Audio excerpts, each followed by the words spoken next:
hadirin untuk memenuhkan ruang tempat duduk. Masih kosong di belakang.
Tapi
Perkhidmatan Awam Negara INTAN bersama-sama Bahagian Pembangunan Modal Insan Jabatan Perkhidmatan Awam JPA dalam usaha memangkin dan menyemarakkan budaya penyelidikan di kalangan penjawat awam.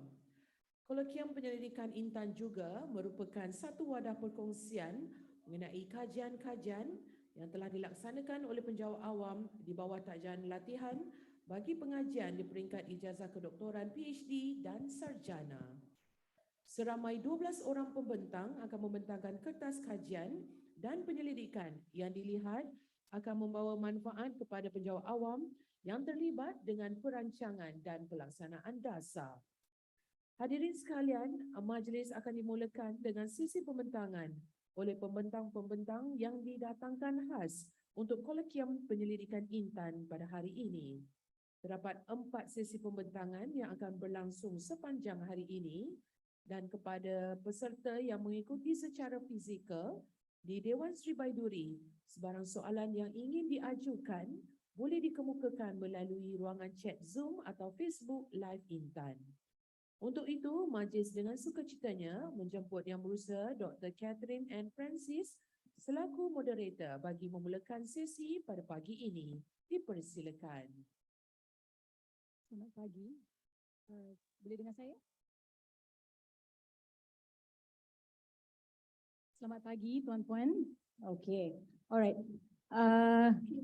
Terlebih dahulu saya ingin ucapkan terima kasih kepada tuan-puan kerana sudi hadir ke sesi ini. Selamat pagi dan salam sejahtera kepada Datuk Roslan, PJ kita, kepada tuan-puan yang sudi hadir. Okay. Alright. Saya ingin mengalu-alukan kedatangan tuan-puan ke Kolokium Penyelidikan yang berprestij ini yang merupakan acara tahunan INTAN. Saya juga berharap tuan-puan telah bersedia untuk mendengar pembentangan daripada para penyelidik kita yang amat berinformatif dan saya percaya maklumat yang akan dikongsikan oleh mereka akan amat bermanfaat terutamanya dalam perkhidmatan awam kita. Baik, tanpa melengahkan masa, izinkan saya memperkenalkan pembentang pertama kita iaitu Dr. Shalina Sheikh Muhammad. Dr. Shalina merupakan pegawai penyelidikan dari Agensi Nuklear Malaysia dan Dr. Shalina telah menamatkan pengajian PhD beliau di Universiti Kebangsaan Malaysia. Bagi memberi penerangan lebih lanjut mengenai pengajian Dr. Shalina, saya menjemput doktor. Terima kasih.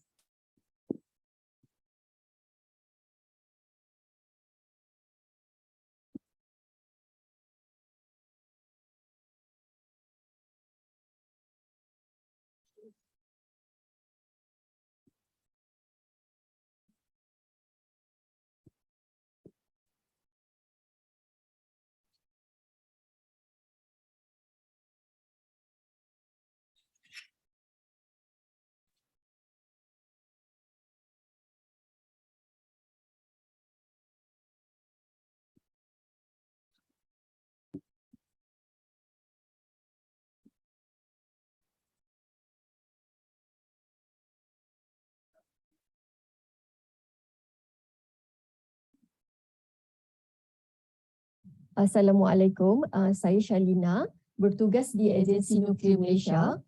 Saya menyambung pelajaran di Universiti Kebangsaan Malaysia dan tajuk tesis saya adalah pengisaran AISI 4340 dalam keadaan kering dan kriogenik liquid nitrogen dengan menggunakan mata alat hujung karbida bersalut. Bagi pengenalan, kaedah pemesinan logam dibahagikan kepada dua, iaitu pemesinan konvensional dan pemesinan mampan. Bagi kaedah konvensional, kita menggunakan cecair penyejuk dalam kaedah banjir, manakala untuk pemesinan mampan terdapat 3 teknik, iaitu kaedah kering, MQL dan juga kaedah kriogenik. Pembuatan mampan ini didefinisikan sebagai penciptaan produk pembuatan menggunakan proses yang tidak tercemar, menjimatkan tenaga dan sumber asli, serta memberikan kesan ekonomi dan selamat kepada pekerja, komuniti dan juga pengguna. Pemesanan kriogenik mematuhi 3 tonggak pembuatan mampan iaitu ekonomi, masyarakat dan alam sekitar. Pemesanan kriogenik adalah menggunakan kaedah cecair kriogen pada permukaan sadar ataupun pada muka rusuk. Antara kelebihan penggunaan teknik ini ialah meningkatkan kadar pembuangan bahan, meningkatkan hayat mata alat, memperbaiki keutuhan permukaan, memudahkan pemecahan serpihan dan menyumbang kepada persekitaran yang mampan.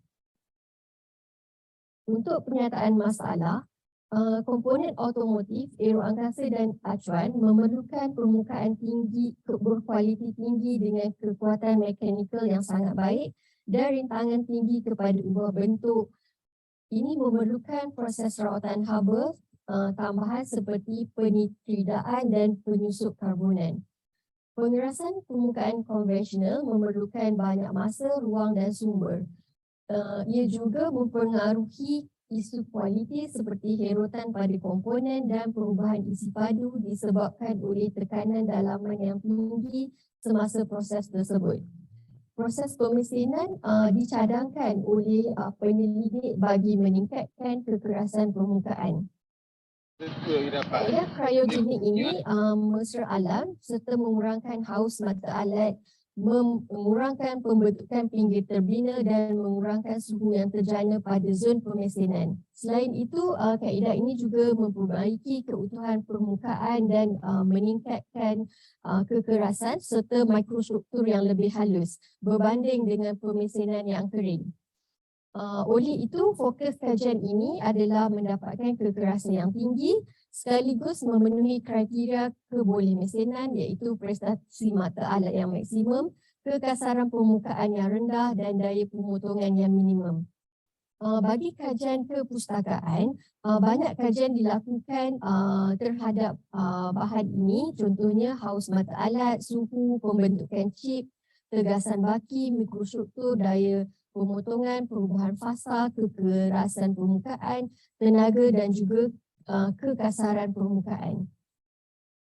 Untuk kajian ini, parameter ataupun yang dilakukan melalui julat yang telah ditetapkan untuk mendapatkan pemesinan yang lebih baik. Untuk objektif kajian, menentukan julat parameter yang dapat menghasilkan suhu yang tinggi, membandingkan kaedah kriogenik dan kering terhadap respon pemesinan, mengkaji mekanisme haus mata alat, serta yang terakhir mengkaji keutuhan permukaan bahan yang dimesin. Berikut adalah metodologi kajian yang merangkumi objektif pertama hingga objektif keempat dan menggunakan kaedah Taguchi untuk eksperimen tersebut. Berikut adalah gabungan parameter pemesinan yang dilakukan untuk ke-9 eksperimen yang dicadangkan.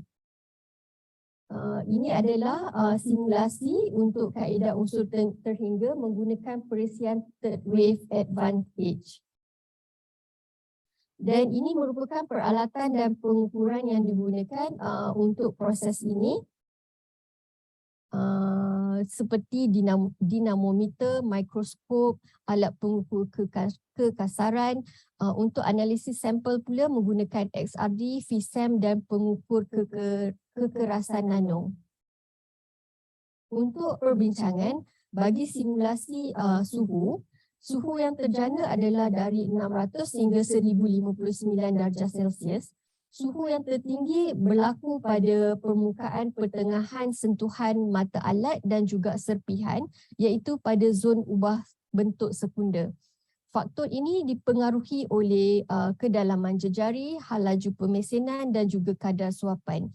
Peningkatan kepada kedalaman pemotongan menyebabkan daya pemotongan meningkat, seterusnya meningkatkan geseran dan jumlah bahan yang dibuang.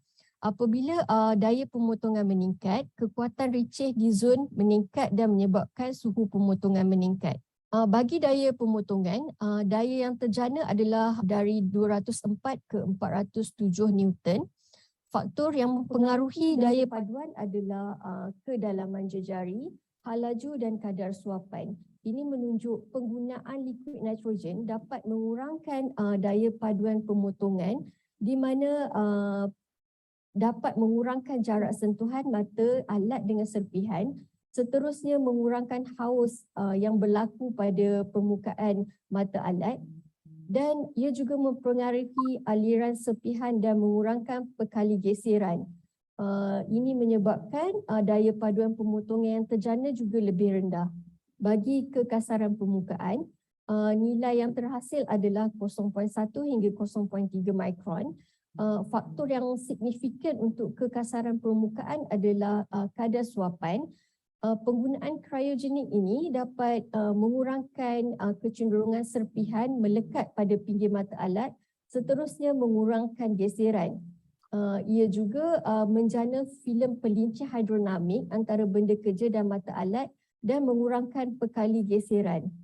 Mata alat yang terjana adalah dalam 12.25 ke 55.3 minit. Faktor yang mempengaruhi hayat mata alat adalah hal laju dan juga kadar suapan. Penggunaan kriogenik dapat meningkatkan prestasi mata alat pada parameter yang lebih tinggi. Ini disebabkan oleh geseran dapat dikurangkan, seterusnya kadar haus juga dikurangkan disebabkan oleh mekanisme lelasan dan rekatan. Bagi hayat mata alat, menunjukkan corak peningkatan hayat mata alat adalah sama dalam keadaan kering dan kriogenik. Dari gambar rajah menunjukkan hayat mata alat bagi eksperimen 6 dan 9 adalah sama dalam keadaan kriogenik. Ini menunjukkan penggunaan liquid nitrogen adalah lebih baik pada parameter pemesenan yang lebih tinggi. Untuk mekanisme haus mata alat, mekanisme utama adalah lelasan dan rekatan. Daripada analisis yang dilakukan menunjukkan terdapat kehadiran partikel ferrum, manganis dan karbon daripada bahan kerja dan juga tungsten daripada substrat mata alat. Ini menunjukkan bahan yang dipotong adalah bersifat pelelas di mana ia bertindak menghakis bahan salutan mata alat dan menyebabkan salutan tertanggal dan mendedahkan substrat mata alat tersebut. Tanpa bahan salutan tersebut, haus meningkat. Berikut adalah keputusan untuk perubahan mikrostruktur. Lapisan yang terjejas disebabkan pemesenan terhasil sebanyak 23 hingga 39 mikron. Lapisan ini terhasil dari pemanasan yang pantas dan pelindapan seterusnya membawa kepada mikrostruktur yang bersaiz nano dan berbeza daripada mikrostruktur asal. Analisis yang dilakukan menunjukkan terdapat peningkatan dalam elemen karbon. Elemen karbon yang tinggi menunjukkan kekuatan keluli dan jumlah partikel yang besar dan seterusnya meningkatkan kekerasan permukaan. Ini menunjukkan komposisi kimia memainkan peranan yang penting dalam meningkatkan kekerasan. Bagi perubahan fasa menunjukkan terdapat graf yang puncaknya melebar dan juga teranjak ke kiri. Ini menunjukkan terdapat ubah bentuk plastik dan juga pembentukan dislokasi, seterusnya menyebabkan saiz ira yang lebih kecil. Daripada graf ini juga menunjukkan bahan tersebut adalah pada puncak metensite dan juga puncak ferrite. Ini menunjukkan pada eksperimen 6 dan 9 terdapat perubahan fasa. Suhu pemesenan yang tinggi dan juga kadar penyejukan yang pantas menyebabkan perubahan fasa pada bahan. Bagi kekerasan nano, kekerasan yang terhasil adalah 3.1 hingga 4.7 gigapascal. Ini menunjukkan terdapat peningkatan kekerasan sebanyak 59% daripada kekerasan asal. Dari graf ini menunjukkan semakin tinggi laju pemotongan dan kadar suapan, semakin tinggi juga kekerasan dan juga ketebalan lapisan yang terjejas. Peningkatan kekerasan ini mungkin disebabkan oleh terikan pengerasan dan juga penghalusan ira. Kedalaman lapisan eksperimen 4, 6 dan 9 ini adalah setara dengan kedalaman selongsong cetek dari proses pengerasan permukaan. Sebagai kesimpulan untuk objektif pertama, suhu pemesenan paling dipengaruhi oleh kadar jejari pemotongan, kadar suapan dan hal laju pemotongan. Suhu terjana yang terhasil mampu menyebabkan perubahan fasa bahan. Bagi kesimpulan kedua, daya pemotongan paling dipengaruhi oleh kedalaman jejari, hal laju dan kadar suapan.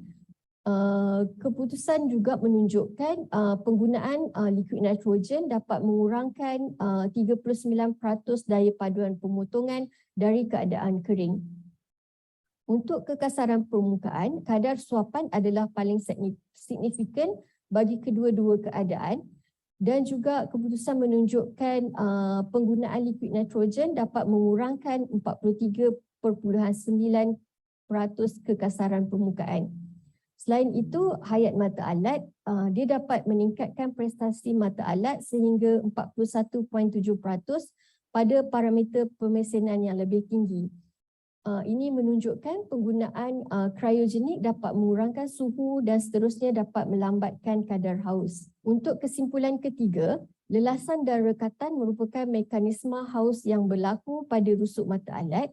Pengurangan suhu pemotongan akan mengurangkan geseran antara bahan kerja yang baru di mesin dan permukaan alat, seterusnya dapat menurunkan kadar haus. Bagi objektif keempat, lapisan yang terjejas oleh pemesinan adalah setara dengan kedalaman kekerasan nano, di mana ia menyamai nilai kekerasan asal bahan. Untuk nilai kekerasan nano dan ketebalan lapisan terjejas, parameter ini meningkat dengan nilai halaju, kadar suapan dan kedalaman pemesinan. Sampel juga mengalami pelebaran puncak dan teranjak ke kiri disebabkan oleh ira yang halus dan dislokasi, iaitu herotan ke kisi kristal dan terikan mikro. Puncak ferrite dan metasite ditemui pada sampel permukaan yang termesin. Bagi sumbangan kajian, daya paduan yang terhasil adalah lebih rendah berbanding keadaan kering menggunakan kaedah kriogenik ini. Hayat mata alat juga lebih singkat berbanding kaedah kering pada parameter pemesanan yang rendah.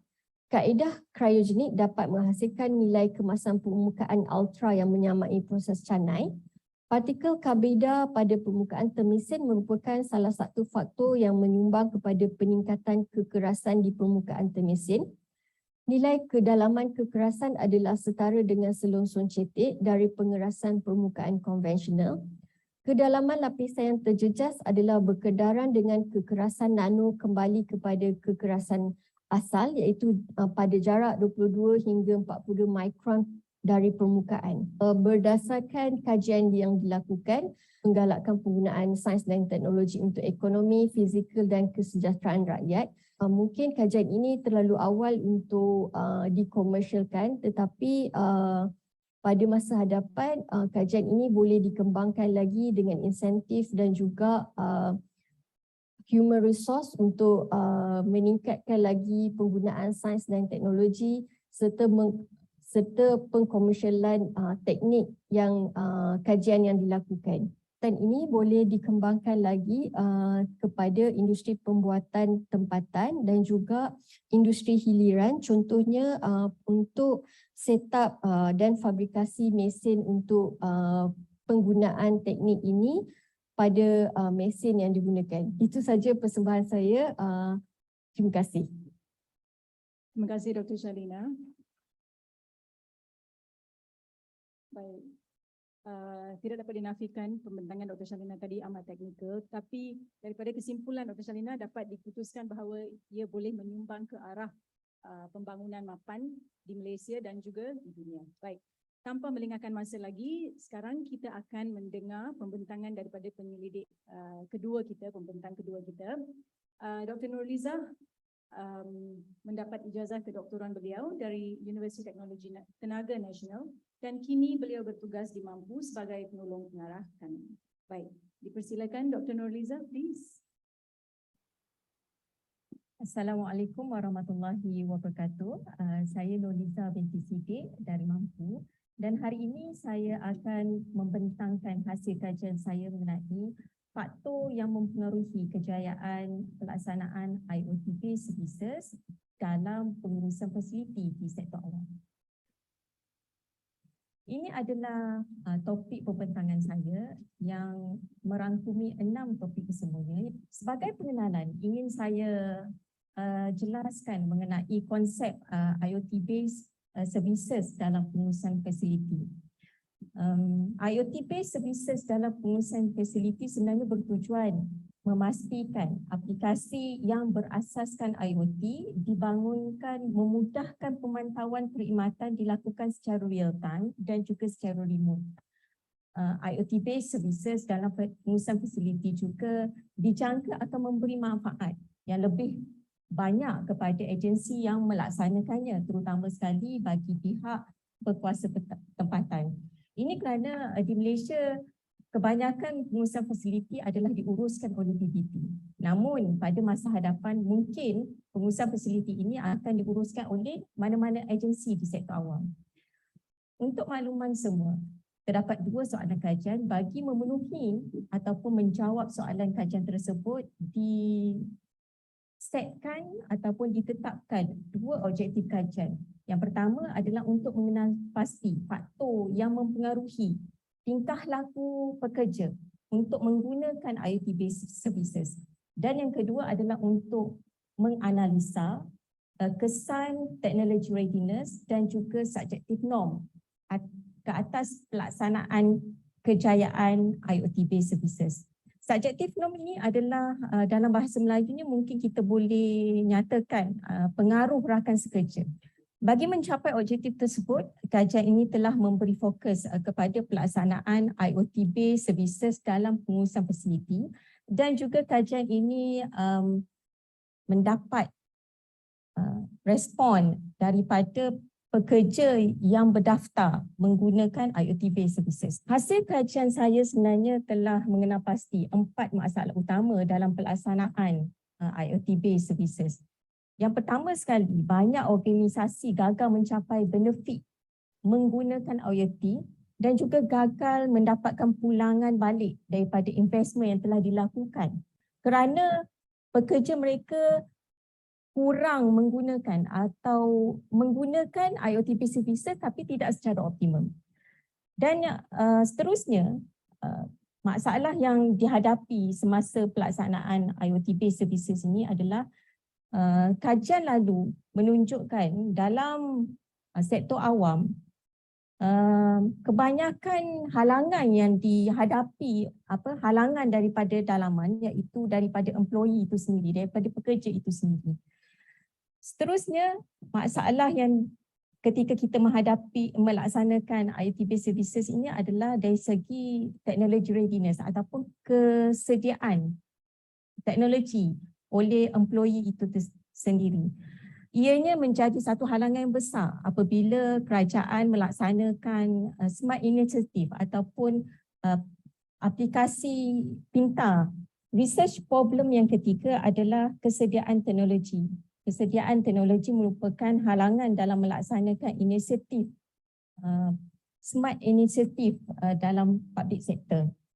Dan masalah yang ketiga dihadapi semasa melaksanakan IoT services ini adalah pengaruh rakan sekerja. Di mana pengaruh rakan sekerja ini mempengaruhi penggunaan IoT services. Terutama sekali dalam mempromosi penggunaan IoT tersebut. Hasil daripada kajian literature yang telah dilakukan, kajian ini telah mengenal pasti 8 knowledge gaps. Seperti mana yang tuan-puan lihat pada skrin, knowledge gap yang pertama adalah IoT-based services ini sebenarnya masih di peringkat awal pembangunan dan hanya beberapa agensi yang membangunkan secara limited fungsi IoT-based services. Yang kedua, previous research sebenarnya tidak memberi fokus kepada isu pelaksanaan. Terutama sekali isu penggunaan dan juga isu mengenai intention to use IoT-based services. Yang ketiga, majoriti IoT research fokus hanya kepada organisasi level dan bukan kepada individual level. Yang keempat, kajian terdahulu fokus kepada penerimaan rakyat dan bukan kepada penerimaan employee. Dan hanya sedikit sahaja kajian telah fokus kepada employee perception. Okay. Yang kelima, sedikit kajian telah dilakukan bagi mengkaji faktor technical dan juga faktor manusia, human factor dalam memastikan kejayaan IoT-based services. Yang keenam, kesan teknologi readiness ke atas tingkah laku individu jarang dikaji. Yang ketujuh, kajian terdahulu menunjukkan kesan pengaruh rakan sebaya kepada tingkah laku individu, resultnya tidak konsisten. Ada yang menyatakan signifikan, ada yang tidak menyatakan signifikan. Dan yang terakhir, existing IoT success model yang ada sekarang ni tidak menggabungkan kedua-dua faktor ini, iaitu technical factor dan human factor dalam satu model yang sama. Dipaparkan di skrin adalah model development daripada kajian yang telah dilakukan. Kajian saya telah menggabungkan 3 model yang utama, iaitu Technology Readiness Index yang dipanggil TRI. Yang kedua, Model Acceptance Model TAM. Yang ketiga, Dillon and McLean IS Success Model. Jika dilihat technology readiness dalam kotak technology readiness tu ada 4 personal traits yang mempengaruhi technology readiness, iaitu optimism, innovativeness, insecurity, discomfort. Manakala Dillon and McLean, dia punya faktor adalah melibatkan information system quality dan juga user satisfaction serta penggunaan IoT. Saya mengambil 2 faktor daripada technology acceptance model, iaitu subjective norm dan juga perceived usefulness. Hasil daripada model ini, kita nampak bahawa saya ingin menunjukkan technology readiness dan juga information quality mempengaruhi perceived usefulness dan juga user satisfaction employee, seterusnya mempengaruhi penggunaan IoT tersebut. Jadi kenapa saya gabungkan 3 model ini adalah model sedia ada, iaitu Dillon and McLean IS Success model sendiri tidak cukup kuat untuk menjelaskan faktor kejayaan sesuatu pelaksanaan IoT-based services kerana model ini hanya memberi fokus kepada technical factor. Sedangkan kajian terdahulu menunjukkan bahawa human factor juga mempengaruhi kejayaan sesuatu pelaksanaan IoT-based services. Dipaparkan di skrin adalah research methodology yang telah saya gunakan. Saya menggunakan pendekatan atau ideology positivist epistemology. Oleh itu, saya menggunakan quantitative research design. Questionnaire diberikan kepada responden dan data analisis saya menggunakan SAM-PLS dan akhir sekali adalah penulisan laporan. Dapat dilihat di skrin, saya telah melaksanakan measurement model assessment dan juga structural model assessment. Jadi kita lihat kalau line yang bertanda yang tidak putus tu menunjukkan bahawa faktor tersebut signifikan mempengaruhi faktor kaitan faktor seterusnya. Hanya 2 sahaja hubungan yang tidak support, tidak signifikan, iaitu technology readiness tidak mempengaruhi perceived usefulness dan juga technology readiness tidak mempengaruhi user satisfaction. Namun kajian ini telah membuktikan bahawa technology readiness mempengaruhi information quality, information system quality. Ini bermaksud orang yang optimis, orang yang inovatif akan lebih mudah untuk memahami kriteria kualiti IoT itu sendiri.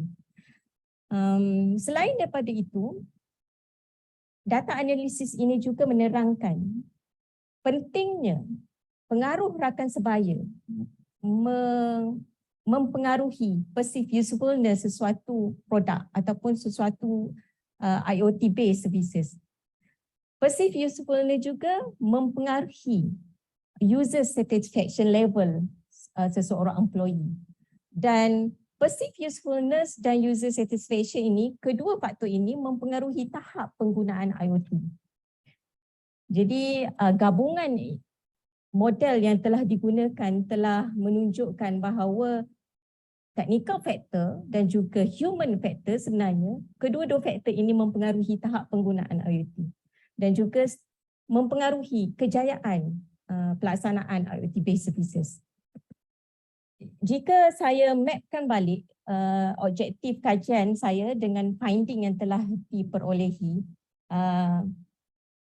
research objektif yang pertama adalah untuk mengenal pasti faktor yang mempengaruhi tingkah laku employee menggunakan IoT based services, dan faktor tersebut adalah information system quality, technology readiness, subjective norm, perceived usefulness dan juga user satisfaction. Objektif yang kedua adalah untuk menganalisa kesan ataupun impak kepada technology readiness dan subjective norm ke atas kejayaan sesuatu IoT based services, khususnya dalam pengurusan fasiliti. Dan data analisis membuktikan bahawa technology readiness sebenarnya mempengaruhi lebih tinggi information system quality dan pengaruh rakan sekerja juga mempengaruhi persepsi usefulness penggunaan IoT based services. Okay, information system quality sebenarnya sangat penting untuk mendapatkan rasa satisfaction penggunaan IoT dan juga untuk memperolehi rasa sangat berguna IoT based services ini.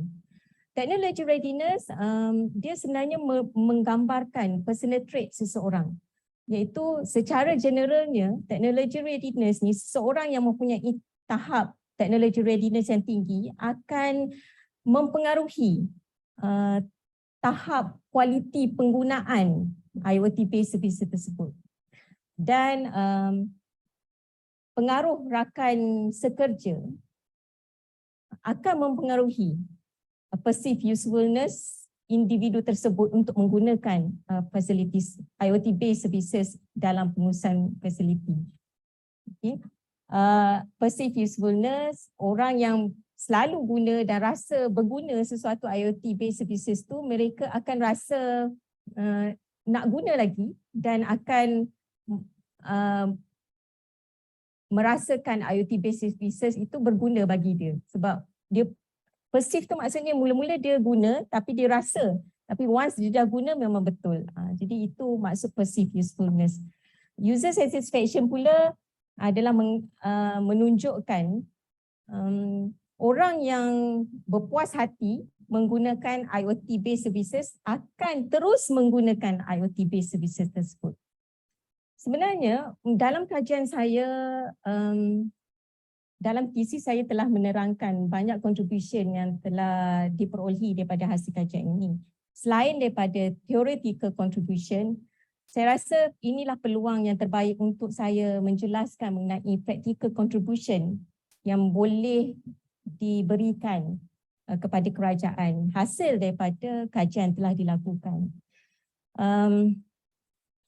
Hasil kajian empirical ini membolehkan IoT initiator seperti Mampu, MCMC atau MOSTI serta KPKT memahami faktor utama yang mempengaruhi kejayaan pelaksanaan IoT based services dalam pengurusan fasiliti.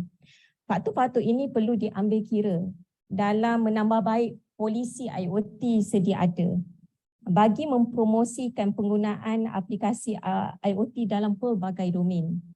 Sebagai contoh, measurement item yang digunakan dalam kajian ini boleh digunakan sebagai rujukan kepada penambahbaikan public sector application software quality assurance.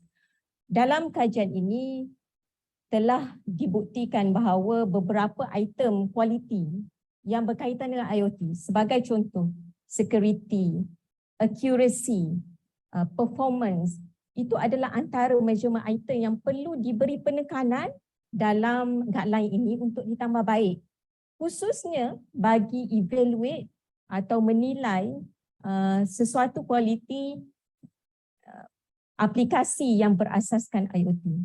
Selain daripada itu, kerajaan juga perlu mengambil kira faktor manusia dalam IoT National Strategic Plan.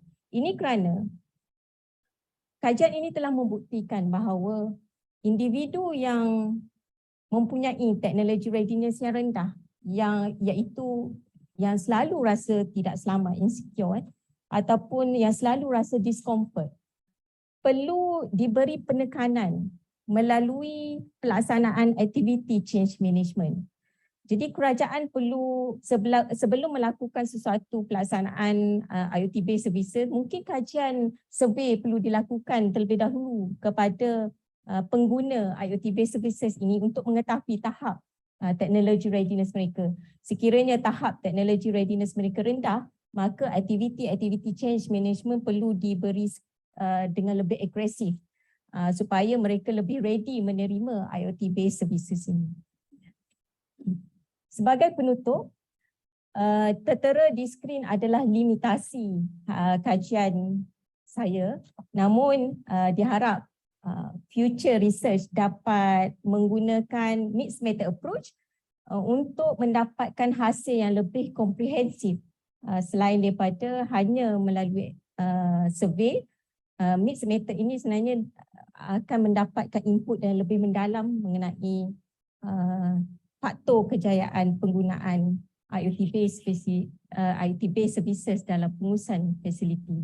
Sekian sahaja pembentangan daripada saya. Assalamualaikum warahmatullahi wabarakatuh. Terima kasih. Terima kasih Dr. Nurliza atas pembentangan yang amat bermanfaat tadi. Okey, kita sedang bergerak ke arah, kita sedang melalui IR 4.0, tapi terdapat juga negara di dunia yang telah pun ke arah IR 5.0, iaitu robotics, dan juga pembentangan daripada Dr. Nurliza dan kajian Dr. Nurliza selaras dengan kehendak kerajaan ke arah pendigitalan sektor awam. Okey, kepada tuan-puan yang menyertai kita melalui FB Live atau Zoom, tuan-puan boleh memaklumkan ataupun mengumumkan soalan melalui FB Live ataupun Zoom, dan bagi mereka yang berada di dan juga untuk kehadiran, ya tuan-puan, link kehadiran telah pun diberikan dalam chat box di Zoom dan juga di FB Live. So mohon tuan-puan untuk mengisi kehadiran tuan-puan di sana, ya. Okey, terima kasih. Baik, penceramah ketiga kita untuk sesi hari ini adalah Dr. M. Miandi yang menamatkan pengajian di Universiti Malaya, pengajian PhD beliau di Universiti Malaya. Beliau kini bertugas di Kementerian Pendidikan. Dr. Miandi tidak dapat hadir bersama dengan kita hari ini di atas urusan kerja. Walau bagaimanapun kita masih boleh mendengar persembahan beliau, okey, kajian yang beliau telah laksanakan. Baik, terima kasih. Good morning, I am Dr. Miandi Munusami from Strategy Planning and International Relations Division, the Ministry of Higher Education, Malaysia. Good day to all of you. I am Dr. M. Miandi Munusami and I'm going to present my research title, Advancing Internationalization of Higher Education in Malaysia and International Through International Networking, the SM Education Process. My involvement in the SM Education Process and multilateral cooperation since 2009 has motivated me to conduct this research. My presentation is divided into 10 sections. I will start with introduction and will end my presentation with references. Introduction. The international dimension in higher education plays an important role for political, economic, and social development, as well as academic performance of a country. The creation of education hubs have been an increasing global trend.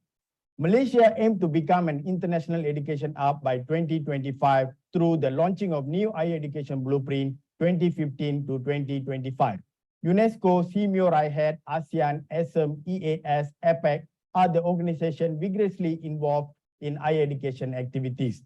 The best practices from Europe, such as the Bologna process, are vital for Asia-Europe meeting partners, including Malaysia. The Asia-Europe meeting education cooperation could strengthen international networks and collaboration. Problem statement. The annual expenditure of the Ministry of Education Malaysia is equivalent to 5.5% of Government of Malaysia annual expenditure. But in view of significant investment in higher education, the output is very low. Malaysia ranked at 42 out of 50 countries in the Universitas 21 ranking of 2018. The 2018 UNESCO Institute for Statistics report shows that majority of international students studying in Malaysia were from Asia and very few from Europe. In terms of internationalization agenda, Malaysia does not have a specific strategy to engage with Europe and needs multidimensional internationalization strategy. Malaysia active in the Assam education process since 2008, but the impact of participation does not show any tangible outcome or policy development. Thus, Malaysia facing challenges in graduate employability, research and development and commercialization, university ranking, industry academia collaboration, international students, and branding Malaysia education. Research question and objective. The research question and research objective derived from the problem statement are shown in slide 5. The main focus of this study is on research question 3.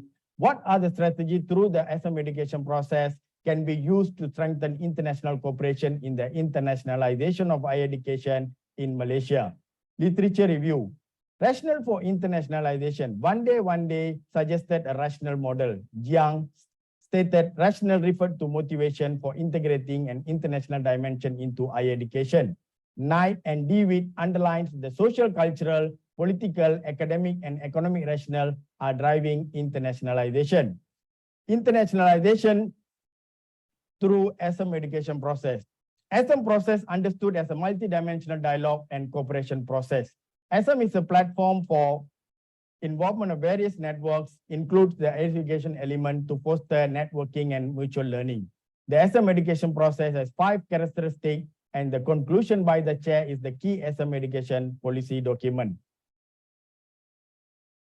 Internationalization and network theory. There are 4 major internationalization theory: APSLA theory, economic theory, network theory, and international entrepreneurship theory. The APSLA and network theories have been placed an important role for internationalization of higher education. Gijau Kaiti in 2019 stated that APSLA model describes the firms and business internationalization process may not appropriate for higher education internationalization. According to the Johnson and Matson and Mori 1999 network model of internationalization allow for the influence of external actors or organization or internationalization. Furthermore, the network model can be considered a model of rationale for internationalization and impact of performance according to John Hansen and Wanley 2009. Identified that networking perspective in the internationalization process as innovated as a management tool for the development of higher education. Thus, James Chin in 2009 and Gijau Kaiti in 2019 recommended network theory plays an important role and supported the network model of internationalization best suited for internationalization of higher education. Gap and theoretical framework of the study. There's an apparent practical and knowledge gap in prior studies. The importance of the internationalization process is absent and did not address the subject of networking. To fill the gap, the network model of internationalization is used to support the intermediary role of Assam education process. The definition of internationalization of higher education by Knight 2003 is adopted. Then the 7 components of internationalization through networking and 5 characteristics of the Assam education process, including its roles, are linked to support the internationalization of higher education. Thus, the research looks into how the 4 rationales are linked to the Assam education process through networking to advance the internationalization of higher education. Slide 10 displays the conceptual framework of the study. The rationale for internationalization and the Assam education process are linked with the networking to propose strategy. First, qualitative study, followed by quantitative study, and finally, triangulation. Through the review of literature, 2 hypotheses, H1 and H2, were tested in the quantitative study. Research methodology. The exploratory sequential design was selected for this study. The purpose sampling was used to semi-structured interviews. Meanwhile, the total population sampling was selected for liquid-style questionnaire survey. Qualitative study data was analyzed through NVO 11, and the quantitative data was analyzed through SPSS and Smart PLS. Finally, findings from both studies were analyzed and interpreted through triangulation. Moving on, research findings. Qualitative study findings answering first research question. 7 themes perceived by respondents about Malaysian higher education internationalization. These are international networking, competence of local staff and lecturers, transnational higher education, internationalization at home, globalization, mobility programs, competitiveness of higher education. Continuation of qualitative findings. The economic rationale is placed at first ranking. 12 respondents of specifies that income generation, economic growth, human capital development, financial intensive, and commercial trade played important roles. The economic rationale is vital to generate income from the international student fees and living expenses. The finding underlines that the presence of international branch campuses in Malaysia immensely reinforced the economic rationale. The socio-cultural rationale is listed in the second rank, and 60% of the respondents stated that building a peaceful society, intercultural understanding, national cultural identity, and social community development were vital for internationalization. 13 respondents stated that the essential key is to sustain the national cultural identity. However, several respondents indicated that no studies has been conducted to evaluate the internationalization in terms of social and cultural aspects. For academic rationale, more than 50% of respondents agreed that this rationale drive the Malaysian higher education internationalization. Ranking, teaching and research, competitiveness, cross-border higher education, expansion of higher education landscape, and quality of higher education were highlighted. Nearly 70% of respondents convinced that the quality of higher education has been enhanced through internationalization and vital for research output and teaching method benchmarking. Meanwhile, for the political rationale, around 46.67% respondents certified that this rationale is significant for Malaysian higher education internationalization. The major elements stressed were political mandate, national and regional identity, soft power, interregional cooperation, public university top management appointments, and establishment of foreign branch campuses. More than 50% of the respondents viewed that the political rationale shaped the interregional cooperation for networking and partnership. Quantitative finding answering second research question. 132 questionnaires were collected with response rate of 78%. 2 of them, however, were incomplete, excluded from the analysis. Mostly, the respondents were postgraduate degree holders with a total of 76.2%. The large group of the respondents were from Asia with 94 respondents and 36 respondents were European. An initial exploratory factor analysis EFA was conducted using the principal component analysis with the Varimax rotation method. 3 theoretical appropriate factors were retained through parallel analysis and scree plot tests. The 3 factors were renamed and the alpha values as shown in the table have even score for reliability. First, evaluation of measurement models. The 3 measurement models passed the convergent and discriminant validity test. The results revealed that the measurement models adequately have strong validity and reliability to assess the structural model. Followed by assessment of structural model. There's no collinearity issue in this study as the variable inflation factors value are between 1 to 5. Firstly, the R-square projection abilities result shows that advancing Malaysian higher education internationalization receive higher interpretive power from the SM education process.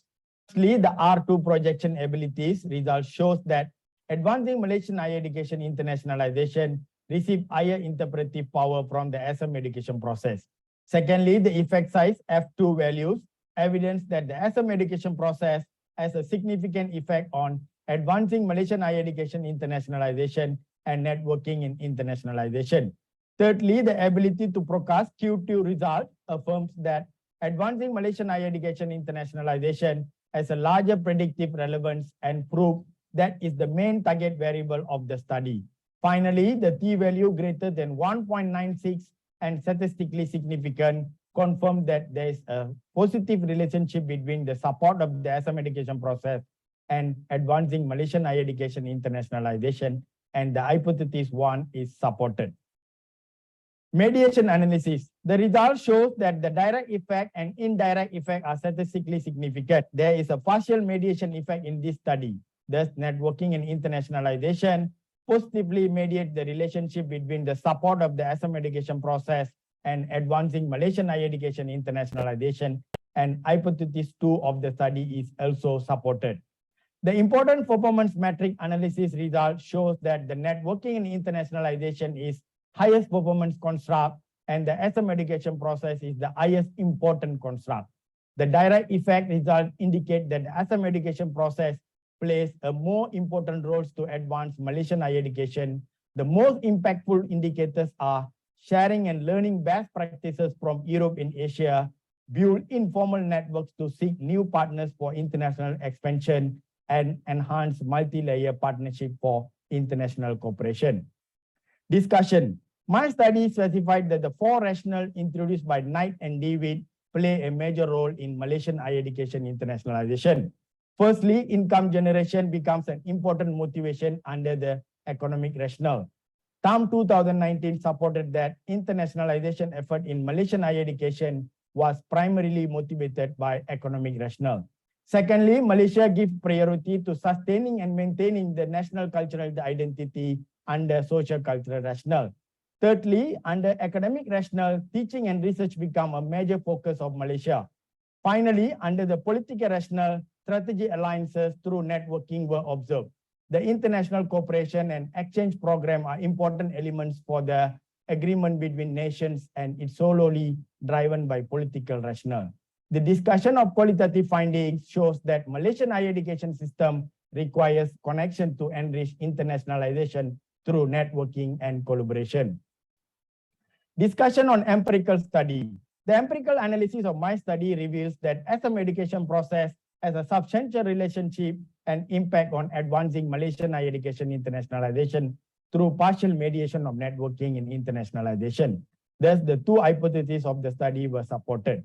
The empirical findings are supported by the European education programs such as the SCOTRUS, Prado-EPIS, and consistent with Ritare 2009 findings that SM creates and value for honest networking.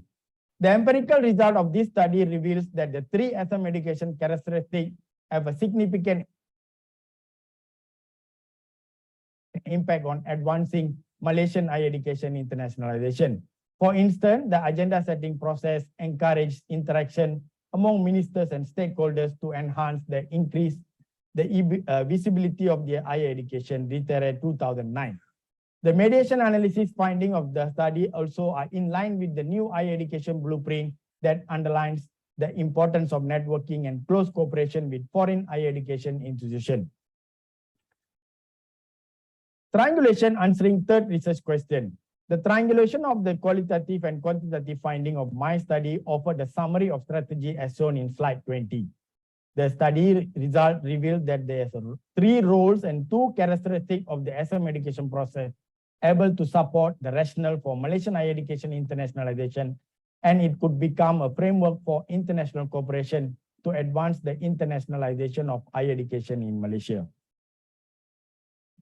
Limitation of the study and findings. The study only applicable for national level and public higher education sector of Malaysia, including public higher education institutions, community colleges, and polytechnics. Implication. Practically, it enables the policymakers to understand the relationship between interregional cooperation and internationalization of higher education. Theoretically, it is a new study conducted to connect the SM education process and internationalization of higher education and networking. Policy-wise, the policymakers at national level should consider working closely with ASEAN and European higher education stakeholders through the SM education process. The finding of my study also can assist Malaysia to enhance existing policy on higher education internationalization. Therefore, the study recommended there is a necessity for Malaysian higher education sector to increase people-to-people contact through multilateral governance to enhance the international cooperation in higher education. In conclusion, the study has found that the 4 rationales are vital and become a useful tool to evaluate Malaysian higher education internationalization. The qualitative findings suggest that economic and socio-cultural rationale play a significant role in internationalization. It shows that international networking is an important part of the political rationale and academic collaboration is vital for strategic alliances. The empirical results reveal that SM education process support the rationale for internationalization through the mediation of networking in internationalization. The partial mediation of networking in internationalization proved that international expansion, bridging mechanism, international integration, people-to-people contact contribute to advancing the Malaysian higher education system. The proposed strategy demonstrates that the SM education process is able to support the rationale for internationalization to advance the Malaysian higher education internationalization with the mediation of networking. These are some key references. I end my presentation with the famous quote of APJ Abdul Kalam, the 11th President of India. Learning gives creativity, creativity leads to thinking, thinking provides knowledge, and knowledge makes you great. Thank you very much for listening. Baik, terima kasih kepada semua pembentang kita. Okay, kita telah ke akhir sesi pembentangan dan sekarang kita akan ke sesi soal jawab. Saya pasti tuan-puan amat tertarik dengan pembentangan dan tak sabar-sabar untuk bertanyakan soalan ya. Tapi saya ingin maklumkan bahawa disebabkan terdapat kekangan masa, hanya soalan terpilih sahaja yang akan ditanya. Jadi sekiranya tuan-puan ingin juga bertanyakan soalan kepada para pembentang, tuan-puan boleh berhubung dengan Ibu Setia untuk mendapatkan email para pembentang dengan izin mereka. Okey, Dr. Shalina dan Dr. Nolisa boleh? Okey, mereka telah memberi keizinan. Okey, jadi kita terus kepada soalan. Soalan pertama adalah kepada Dr. Shalina. Apakah kos penggunaan teknologi cryogenik ini sustainable dari segi kos dan availability untuk memenuhi keperluan? Doktor? Okey, saya cuba jawab. Untuk kos penggunaan cryogenik ni, untuk setup delivery system untuk liquid nitrogen ni pada awalnya mungkin agak mahal, tapi bagi jangka masa panjang ia mampu dilaksanakan disebabkan kalau kita ambil kira kos cecair penyejuk untuk kita recycle dan sebagainya, dan juga dari segi kualiti produk pemesanan yang terhasil. Dan juga mungkin penggunaan liquid nitrogen, jadi liquid nitrogen tu mungkin tak susahlah untuk diperolehi. Okay, terima kasih Doktor. So agak sustainable jugalah. Yes. Okay, terima kasih Doktor. Baik, soalan kedua kepada Dr. Nurliza. Sebagai seorang pegawai mampu, boleh Doktor kongsikan peranan dan apa yang telah mampu lakukan dalam meningkatkan penggunaan IoT dalam kerja-kerja penting di organisasi awam? Okay. Assalamualaikum dan selamat pagi. Saya suka soalan ni. Roti bawang, Saya rasa dia sangat roti relevan. bawang tampal. Perlu saya jawab dengan terus terang lah ya. Sebenarnya dekat Mampu kami sedang mengemaskini dasar-dasar kerajaan sebenarnya. Sebagai contoh, dasar pengkomputeran awan yang mana dia sangat relate dengan IoT based services. Dasar-dasar yang sedia ada dah sebenarnya kena seiring dengan teknologi sekarang.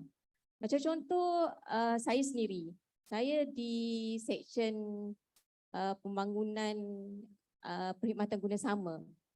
Saya menjaga email kerajaan, perkhidmatan email kan. Kalau tuan-puan sedar, kita daripada on-prem kita dah ke cloud sekarang ni kan. Jadi itu adalah salah satu IoT based services yang menggunakan cloud. Tapi seperti mana yang kajian saya telah lakukan, dia bukan setakat teknologi saja yang perlu kita beri penekanan, tapi dari segi change management, kesediaan pengguna. Sebagai contoh, tuan-puan sendiri menggunakan email yang terletak di awan, kita pun tak tahu awan tu dekat mana. Awan di utara, awan selatan, tertanya-tanya awan kita dekat mana kan. Jadi dokumen kita tu disimpan di mana? Jadi orang-orang yang, individu yang rasa insecure seperti mana yang dalam kajian saya ni, dia memang tak akan yakin nak guna. Jadi kena ada awareness. Sebenarnya kami menyediakan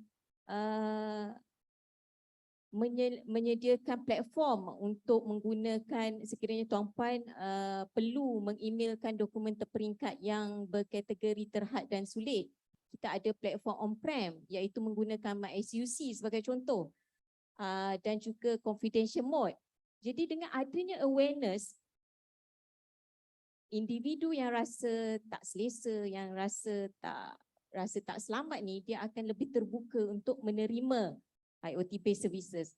Dan kami sebenarnya sedang mengemas kini pekeliling dan dasar-dasar SOP kerajaan sedia ada, dan insyaAllah kita akan keluarkan pekeliling baru mengenai penggunaan email, iaitu salah satu daripada IoT-based services kerajaan kepada semua kaki tangan awam agar menggunakan dengan cara yang betul, dan bagaimana kita boleh mengoptimumkan IoT-based services ni dalam meningkatkan perkhidmatan awam.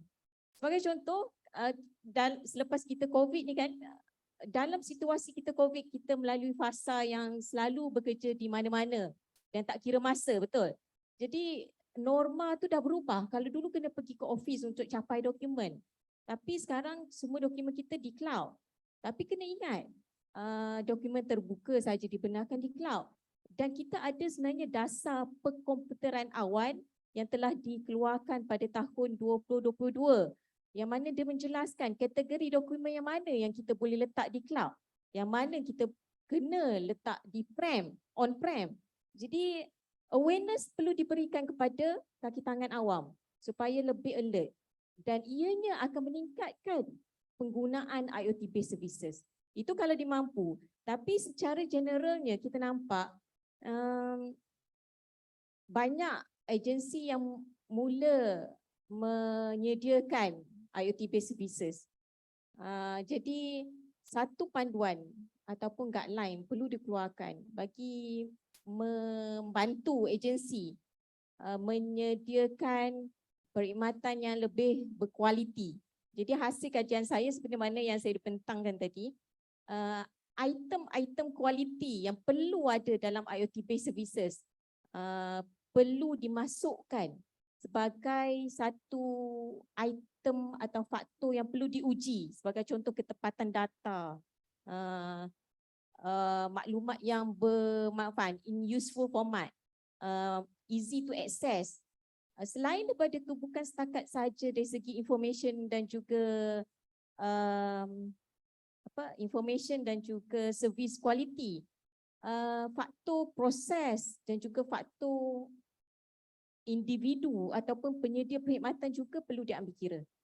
Jadi saya rasa peranan mampu besar dalam memastikan IoT-based services ni sukses. Terutama sekali sebab kita tahu IoT-based services masih at early stage, bukan negara kita saja.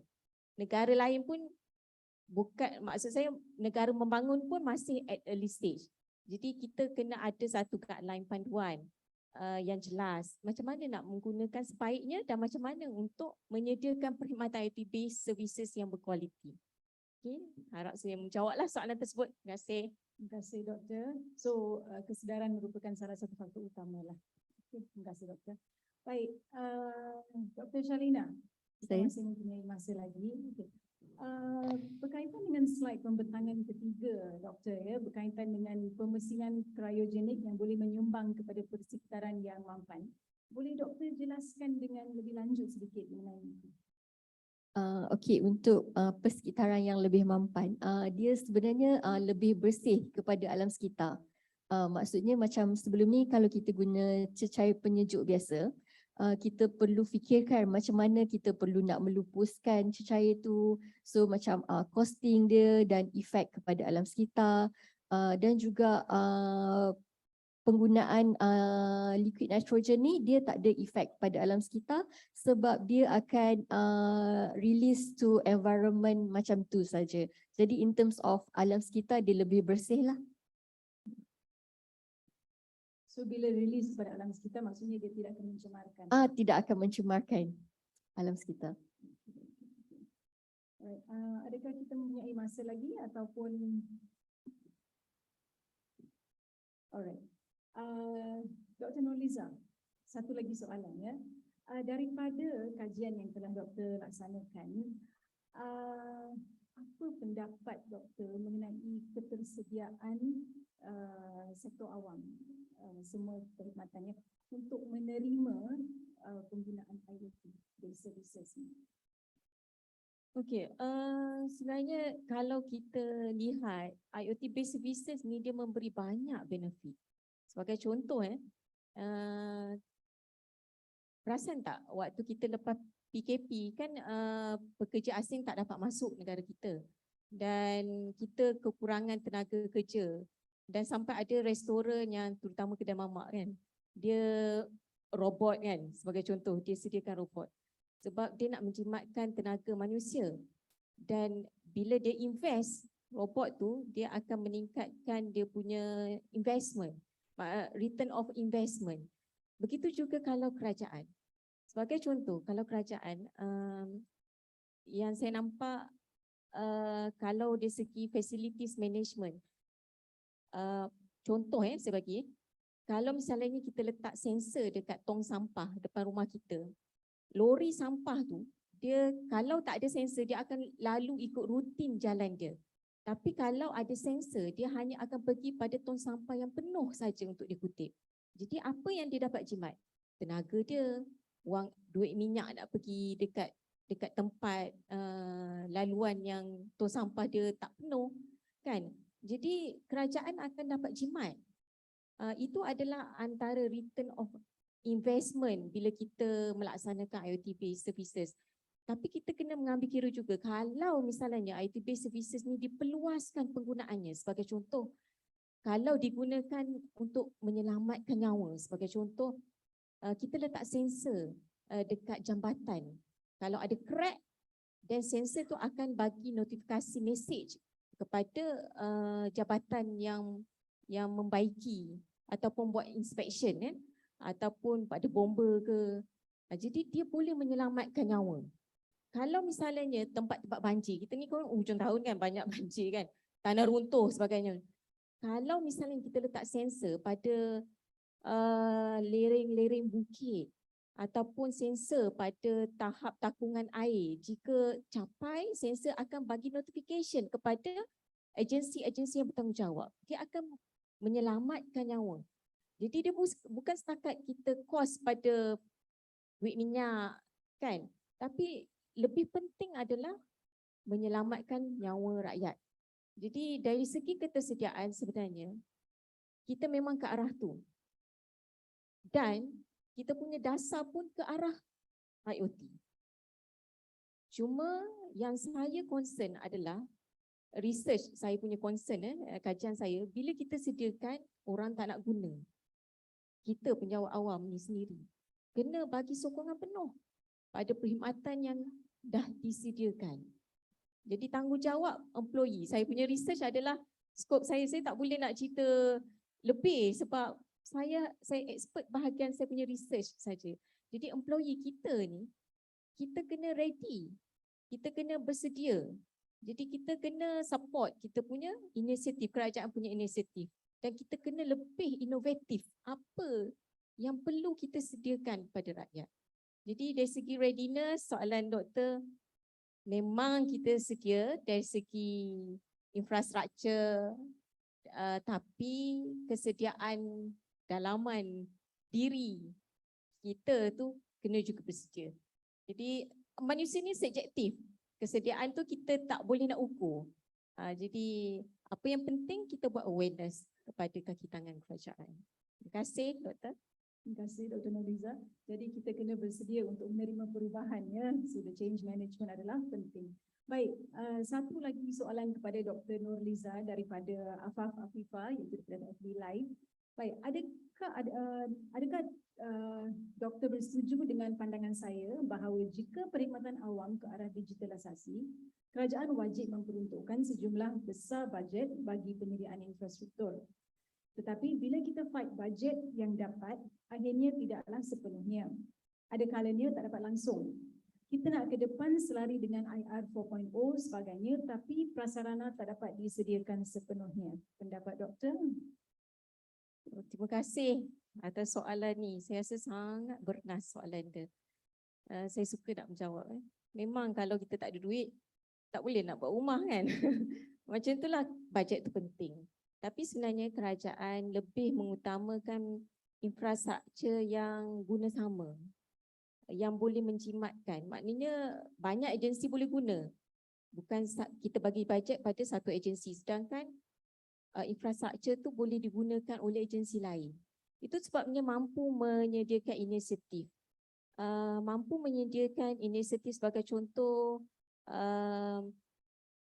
kalau on-prem PDSA, tapi sekarang kita ke cloud, kita ada servis SAS, servis as yang dekat cloud, infrastructure as a service, application as a service, yang tu semua cloud.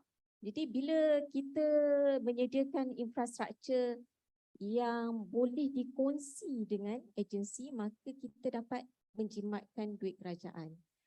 Kena juga faham kerajaan sekarang dengan situasi ekonomi yang selepas pandemik ni memberi kesan, bukan Malaysia saja, ekonomi di negara lain juga memberi kesan. Jadi bajet peruntukan tu mungkin akan memberi kesan juga pada pelaksanaan atau inisiatif yang ingin dibangunkan oleh agensi. Tapi cuba mengambil peluang, apa lagi infrastruktur yang disediakan yang boleh kita guna. Itu yang mampu sediakanlah infrastruktur guna sama. Jadi hopefully saya setuju dengan soalan dengan puan yang bertanya tadi. Memang kalau tak ada bajet, tak boleh nak sediakan infra tu. Infra tu pula penting bagi setiap services. Tapi saya juga ingin sarankan supaya kita mungkin boleh guna perkhidmatan guna sama yang disediakan oleh mampu. Terima kasih. Terima kasih Doktor. Baik, para hadirin yang dihormati, berakhirlah sudah sesi pembentangan pertama daripada para pembentang kita. Jadi saya sekali lagi ingin mengucapkan terima kasih kepada semua pembentang yang berada di sini dan berkongsi ilmu mereka dengan kita. Kita akan mengambil masa 15 minit untuk berehat. Kita ada running coffee di belakang Dewan Sri Baiduri bagi mereka yang hadir secara fizikal. Dan kita akan jumpa semula pada pukul 10.05 pagi. Tuan-tuan, terima kasih.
Selamat kembali tuan-puan dan terima kasih kerana masih lagi bersama kita, bersama kami.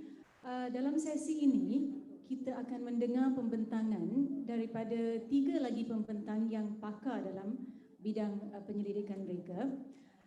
Penyampaian pertama kita adalah daripada Dr. Vishantini Ganesan, Ketua Penolong Pengarah Kanan yang bertugas di Hospital Pulau Pinang.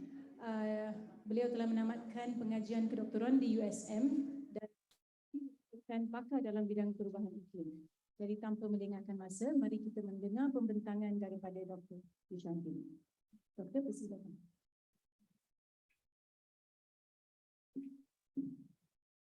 A very good day to everyone. I'm Vishantini Kanasan, and I'm currently working in Pandang Hospital, and I did my PhD in Center for Global Sustainability Studies, University Science Malaysia. And today I'll be sharing with you the research that I've conducted for the past 3 years, entitled Mainstreaming Climate Resilience in Local Land Use Planning, Case Study in Malaysia Cities.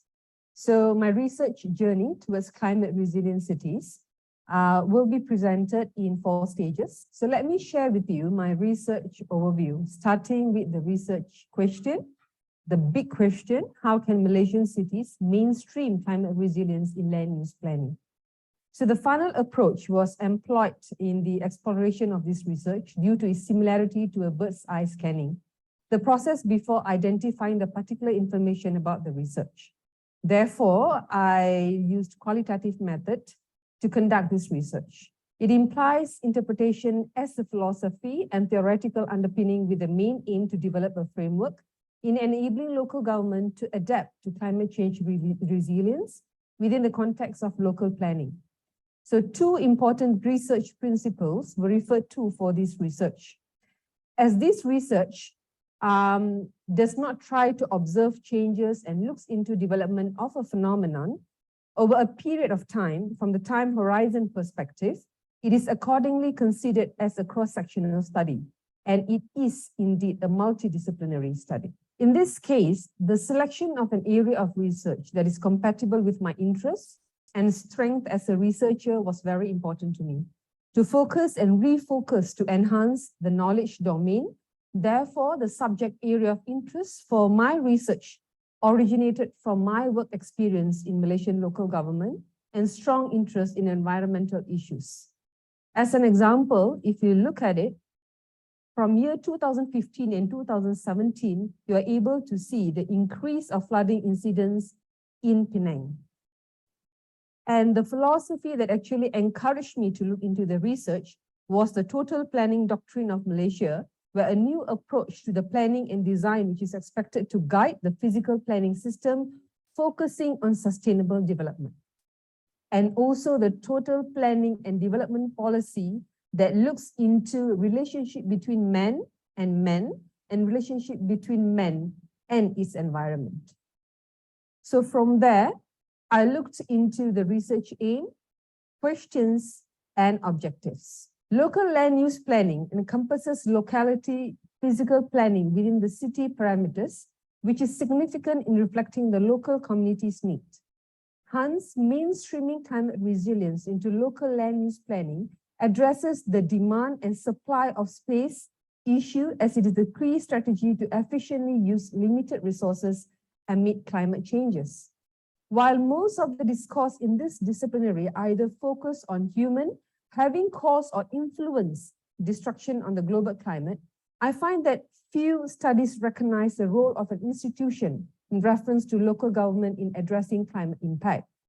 However, these studies neither enriched the literature in mainstreaming climate resilience from a land use planning perspective and from the institution on local government cities, leading to a significant knowledge gap. The aim of this research is twofold, where the primary goal is the development of a framework to empower Malaysian local government to mainstream climate resilient initiatives in the planning context, specifically local plan. The second aim is the understanding of the obstacles and issues experienced by Malaysian local government to mainstream climate resilient in the process of local land use planning. This research aims to bring light to 2 interdependent perspectives, which are the importance of the local context of a city, or I put it in a way, the character of the city, and institutional environment that is important for integrating climate resilient consideration in local land use planning process. The research questions are: what are the challenges or weaknesses of existing local plan process and governance? The second, why is it important and crucial for local government to mainstream resilience within the context of local plans? And the third, how local government can effectively mainstream climate resilient initiatives in local land use planning. And these 3 questions will actually answer or bring significance to the research objective, whereby to identify the challenges, weaknesses of existing local land use planning process structure in mainstreaming climate resilience. A good case study approach would cause the research to be performed within a group of preliminary theories associated with the research focus. In this case, the pre-establishment of conceptualizing the situation is essential before the collection and analysis of the data. The importance of local context where planners require knowledge about climate change and local needs, as not all impacts of climate change could be addressed through local land use planning process. The understanding of the character of the city by complying with planetary guardrails is very important to protect the local environment. The imperatives of the institutional environment for addressing planning and climate change elements are made by mainstreaming climate resilient initiatives within the local land use planning process. The significance of mainstreaming is the seamless interconnection of local context of a city within the institutional environment, which ensures an updated all-around land use plan, which is very much related to sectoral coordination and capacity building. So for my research mode was separated into two phases, namely the deductive acquirement of understanding by the researcher, which is me, and development of presumption based on literature review. 2 pilot interview findings in the initial phase was done. In the later phase, primary data was collected from the sessions of focus group discussions, semi-structured interviews, and document analysis, where the conclusion was obtained at the end of the research. Inductive reasoning commences with observation and measures to trace norms to create a hypothesis that may lead to establishment of assumptions of theories. This situation is formally known as a bottom-up approach. The research techniques that actually used to conduct my research. My research is a case study research, which is constantly known as the adaptable category of qualitative inquiry. Primarily exploratory and explanatory, the case study was employed to understand real problem issues in real life settings. I used triangulation as my research methodology, where for my primary data, I conducted 6 focus group discussions that had 45 participants. Each focus group discussion session took at the span of 1 to 2 hours. And then I had 15 semi-structured personal interviews, people right from middle management up to ministerial level. Whereas for secondary data, I looked into various records and documents, right from government records, including NGO records. Because I wanted to address 4 themes of my research. First was perception of climate resilience issues related to land use planning, mainstreaming climate resilience into land use planning of the local government. Third, sectoral coordination, basically institutionalizing it, and also for capacity building. I analyzed my data in terms of semi-structured interview and focus group discussion. And I'll start with my research question 1. What are the disadvantages, obstacles of the available local plan process, governance structure in mainstreaming climate resilience? As you can see, when I went into awareness of climate change impact on local communities, among planners, government officers, civil servants in a nutshell, you could see that 58% of the responses from the FGDs showed that planners lack understanding of predicted effects and susceptibility to climate change. And followed by, they're actually quite unaware types of climate change and its impact on people. So these people who attended the FGD suggested 3 solutions: encourage participative planning, organizational cohesion, and availability of reliable data and information. Second was on who is responsible to address climate change impact in local land use planning.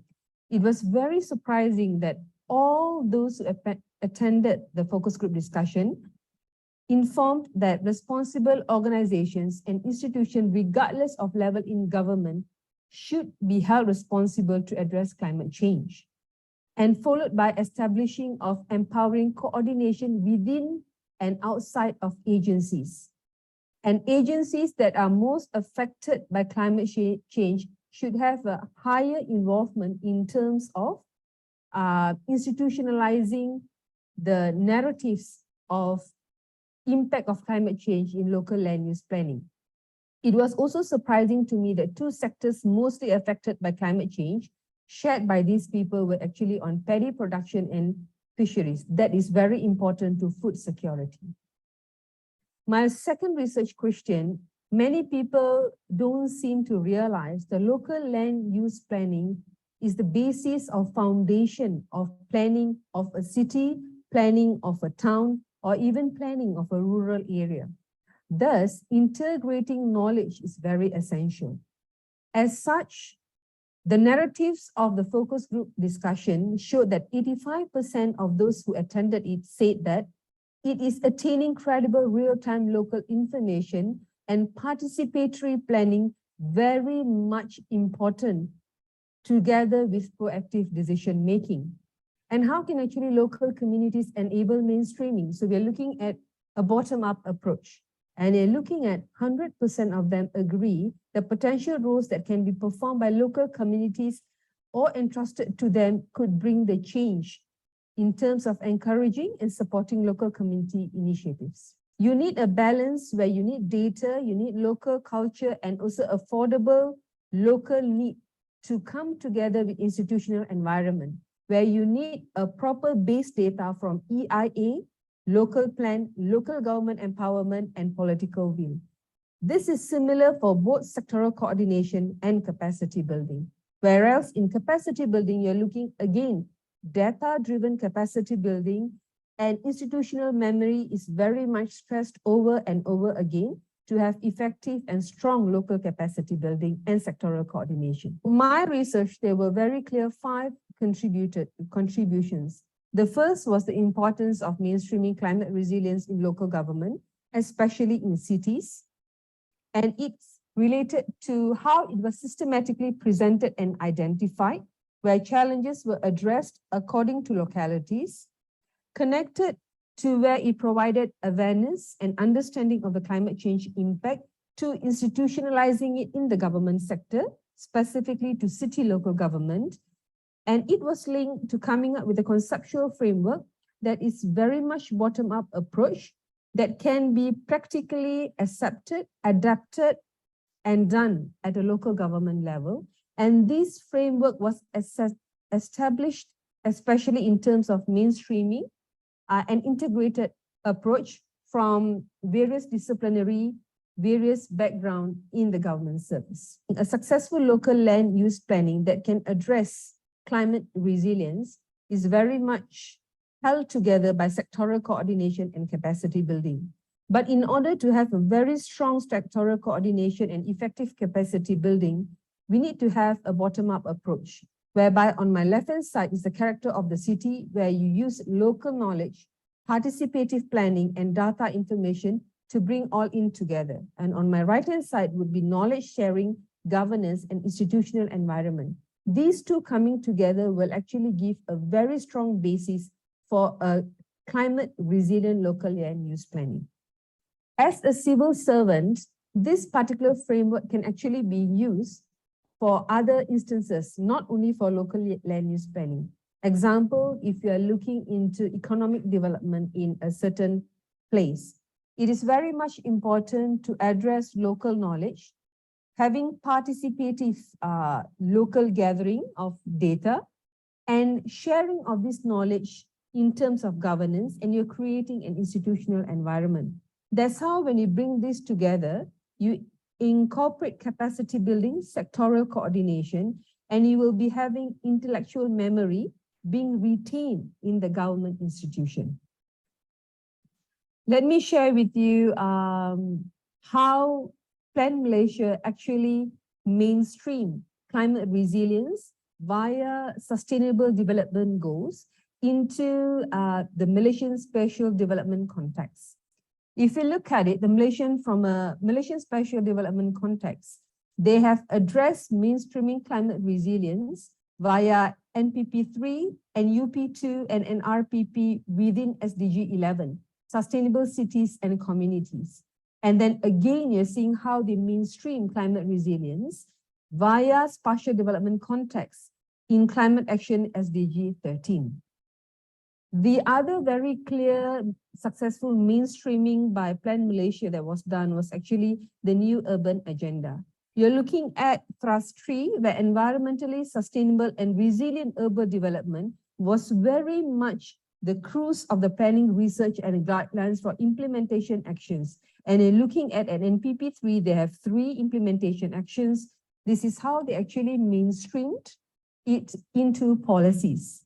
Under thrust 4, building the urban governance structure, they managed to incorporate training and capacity building for urban planners, meaning they are able to retain knowledge of climate from one group of officers into another group of officers. My framework was adopted in the Penang 2030 vision planning, where the state government came up with investing in the built environment to improve resilience, and it was incorporated in a strategic initiative D1, where the policies has to be mainstreamed according to balanced development through effective spatial planning. And D1 was related to D4, where implement climate change in adaptation plans.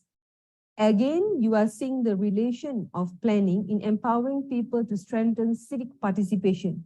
If you go back into the framework that I shared with you just now, you will see the character of the city brings a lot of significance into a successful local land use planning.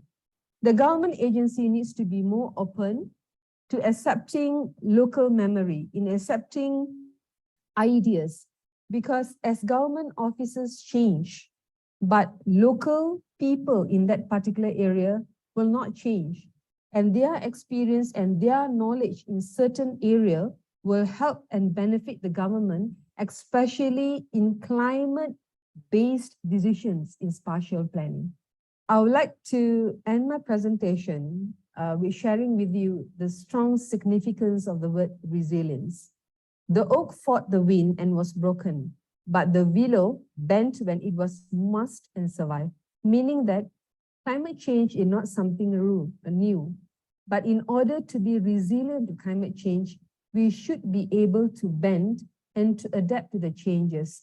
And as civil servants, it's very much important that we mainstream these changes via capacity building and sectoral coordination by including input by participative planning for a successful mainstreaming of climate resilience in local land use planning. Thank you.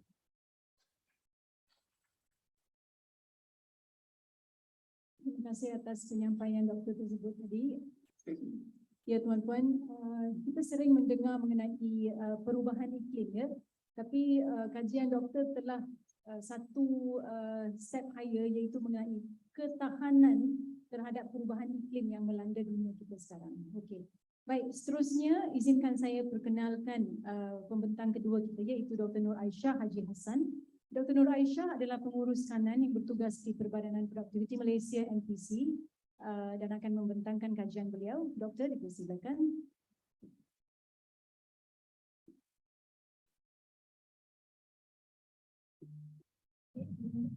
Bismillahirrahmanirrahim. Assalamualaikum and salam sejahtera. Welcome to Research Kolokium 2022 organized by INTAN. I'm Nur Aisyah Haji Hassan from MPC, Malaysia Productivity Corporation, and I did my study at UM. I feel very honored to be one of the presenters in this colloquium. So today I will speak about my study on antecedent and outcome of integrated internal audit management, or in short, I call it as IIAM effectiveness in certified Malaysian manufacturing firm. This study would like to gauge whether the integrated audit can contribute to the business sustainability in Malaysian manufacturing firm.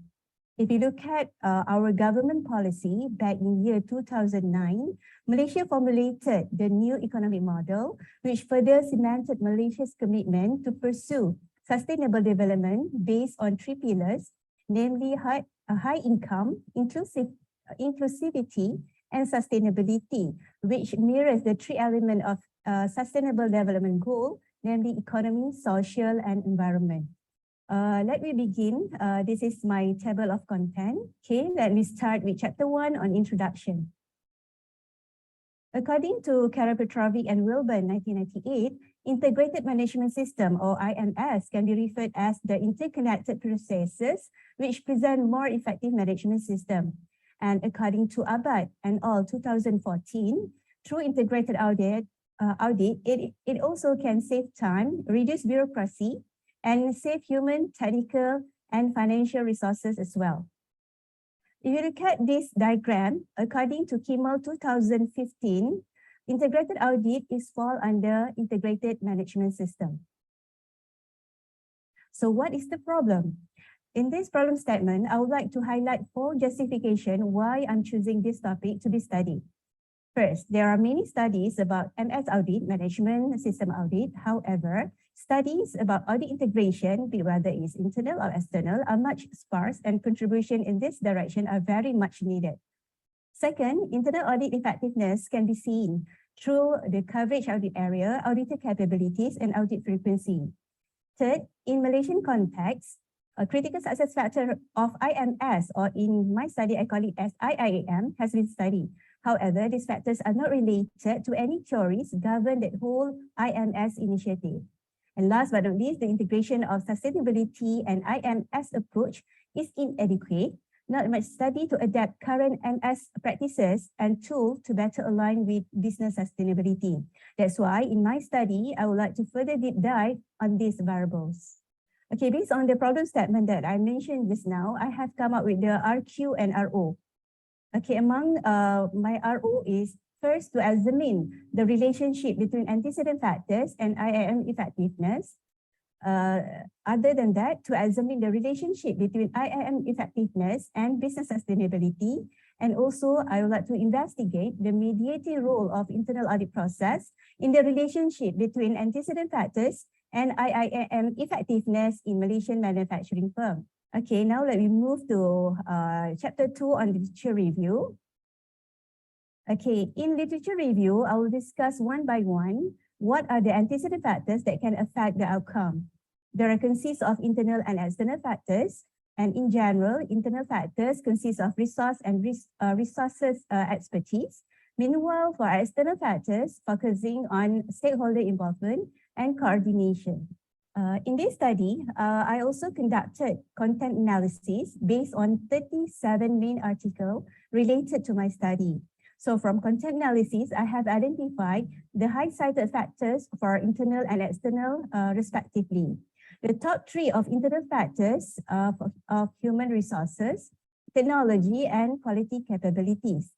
And for external factors consist of customers, suppliers, and regulators. And to ensure these factors are workable, these factors were validated by industry during my preliminary study.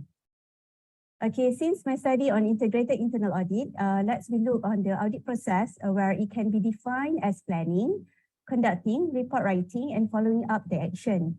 This audit process can lead to the effectiveness of control system in the organization.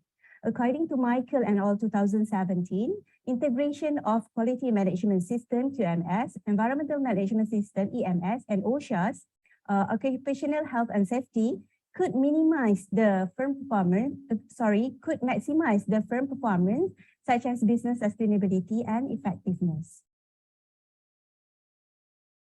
Again, to identify which outcome that really practical with my study, I have run the content analysis. From 37 main articles, I found out that business sustainability is one of the firm performance that suit with my study. According to Asif and all 2010, business sustainability can be referred to the expansion of the corporate perspective, which consider environmental, social, and economic aspects. Based on the literature review also, I've studied the theories that can govern the antecedents and outcome of integrated internal audit management system effectiveness. 3 theories were selected, which are DCT, Dynamic Capabilities Theory, Stakeholder Theory, and Contingency Theory. From the literature review, I have come up with this initial framework. There are internal and external factors that contribute to the IIAM effectiveness and how IIAM effectiveness can affect the business sustainability in the long run. Okay, I have interviewed 4 companies. The selection of 4 companies were based on the criteria, and one of it is firm selected is based on their experience in IIMS audit, or in my study, I call it as IIAM. and at least have implemented 2 out of 3 management systems. The purpose of the interview are to confirm the initial framework that derived from the literature review, and at the same time to obtain input from the expert. And for the validation purposes, I have adapted validity and reliability measures from Schneider and all 2014.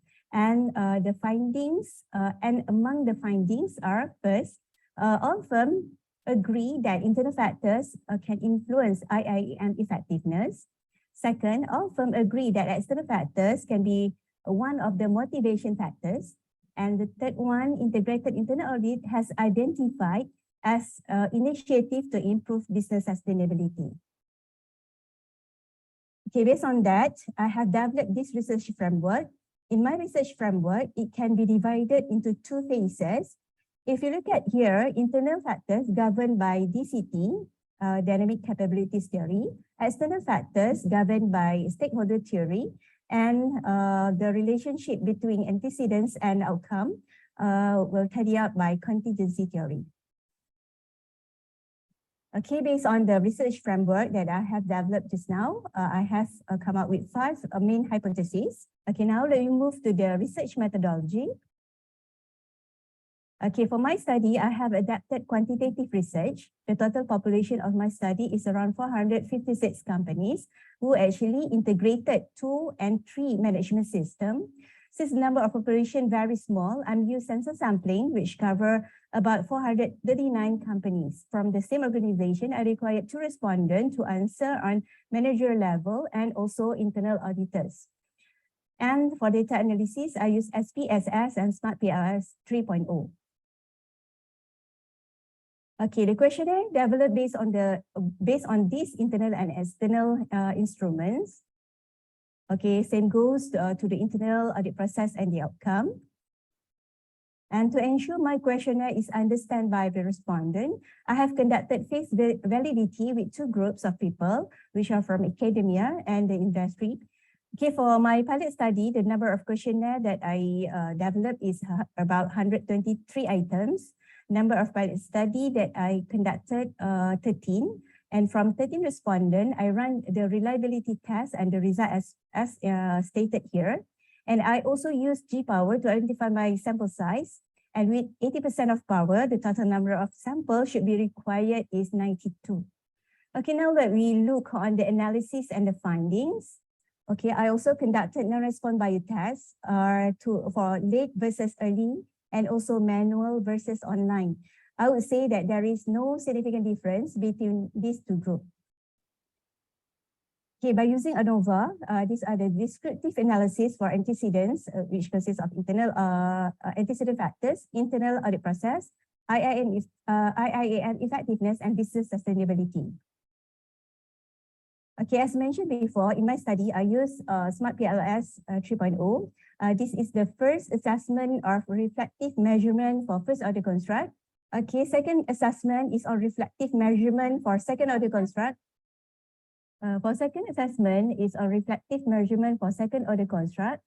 These are 3 tests conducted, namely composite reliability, CR, convergent validity, and discriminant validity, and the result as stated in the table shown. In my study, I also run HTMT, heterotrait monotrait test, to assess the discriminant validity. And based on the result shown, the confidence interval did not show any value of 1 in any of the construct, thus indicating the discriminant validity has been ascertained. My third assessment is on formative measurement for second order construct. If you look at the table, there are 2 second order construct, which are IIM effectiveness and business sustainability. And each of them have several items. If you look at the loading column, for item productivity and economy, formative indicator should generally be retained when the item weight is not significant but has relatively high item loading, for example, more than 0.05. However, there is a special case for social item, as I decided to also be retained in my study, as according to RCIP et al. 2011 and Key et al. 2013 highlighted that business sustainability should encompass economic, environment, and social aspect. From the assessment conducted, I have come up with a second order measurement model, which is more simpler.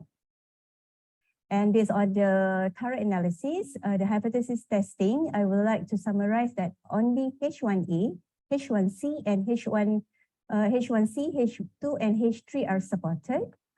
And for mediation, I would like to conclude that internal audit process has small effect towards HRC, human resource capability, and QC, quality capability, where has large effects on IAM effectiveness and medium effects toward business sustainability. As overall, out of 17 hypotheses, 8 hypotheses are supported and the rest are not. So to discuss further on this finding, let's go to chapter 6. As overall, the finding will be analyzed and compared with the existing literature review to prove and disprove the hypothesis.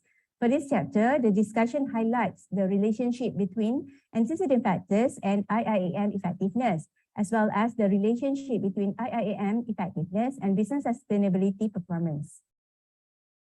For H1, the relationship between internal factors and IIM effectiveness, only H1A and H1C are supported, while H1B, which is on technology, is not supported as according to NAJIP and all 2017.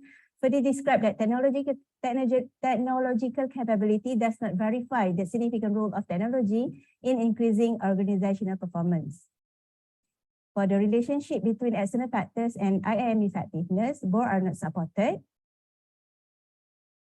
For H2, the relationship between internal audit process and IIM effectiveness, and for H3, the relationship between IIM effectiveness and business sustainability, both are supported.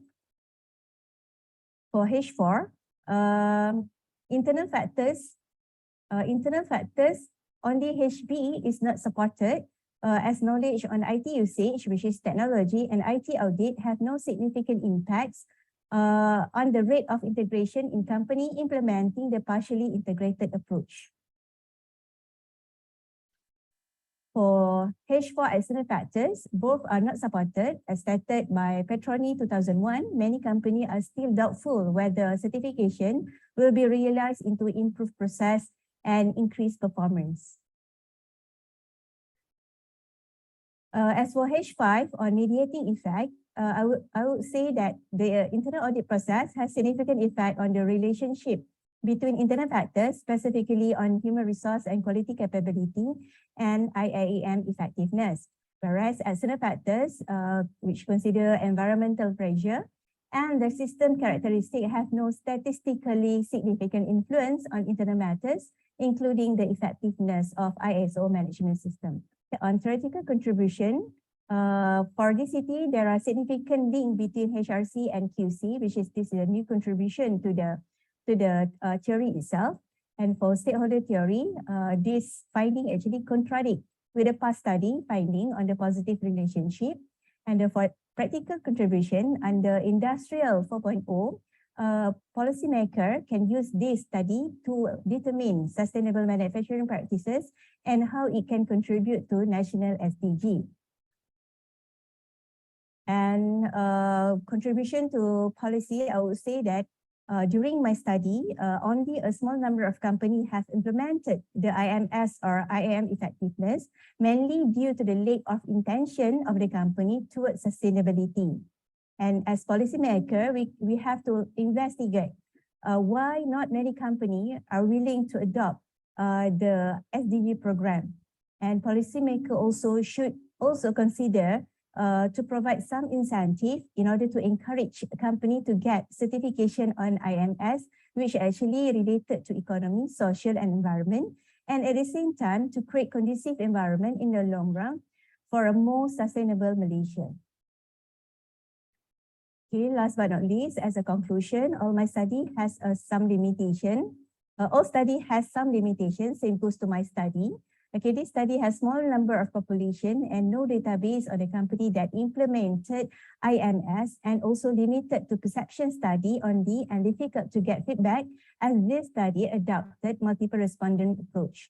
And for the future study, researcher may replicate the study in other countries, perhaps can widen the unit of analysis, and perhaps can use DMAC as the process, as the audit process.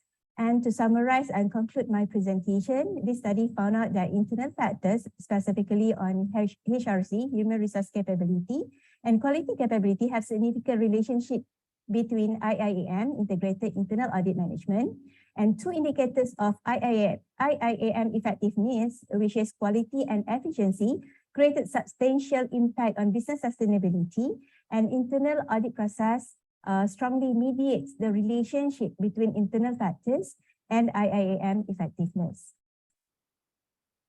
Okay, this is my timeline. I managed to complete my PhD less than 3 years. And with that, I end my presentation. Thank you very much. Terima kasih Dr. Nur Aisyah atas pembentangan tadi. Sorry. Okay. Saya pasti kita semua sedar tentang kepentingan audit dan juga kepentingan mendapatkan certification bagi satu-satu organisasi. Apalagi dalam perkhidmatan awam ya tuan-tuan. So hopefully kajian Dr. Nur Aisyah dapat merealisasikan untuk jabatan-jabatan dalam perkhidmatan awam untuk mendapatkan certification lah in the future. Baik, seterusnya saya ingin menjemput pembentang ketiga kita iaitu Dr. Abdul Muhaimin Abdul Latif. Dr. Abdul telah mendapat ijazah kedoktoran beliau daripada UiTM dan kini menjadi penolong setiausaha kanan di Khas. Ya, dipersilakan Doktor.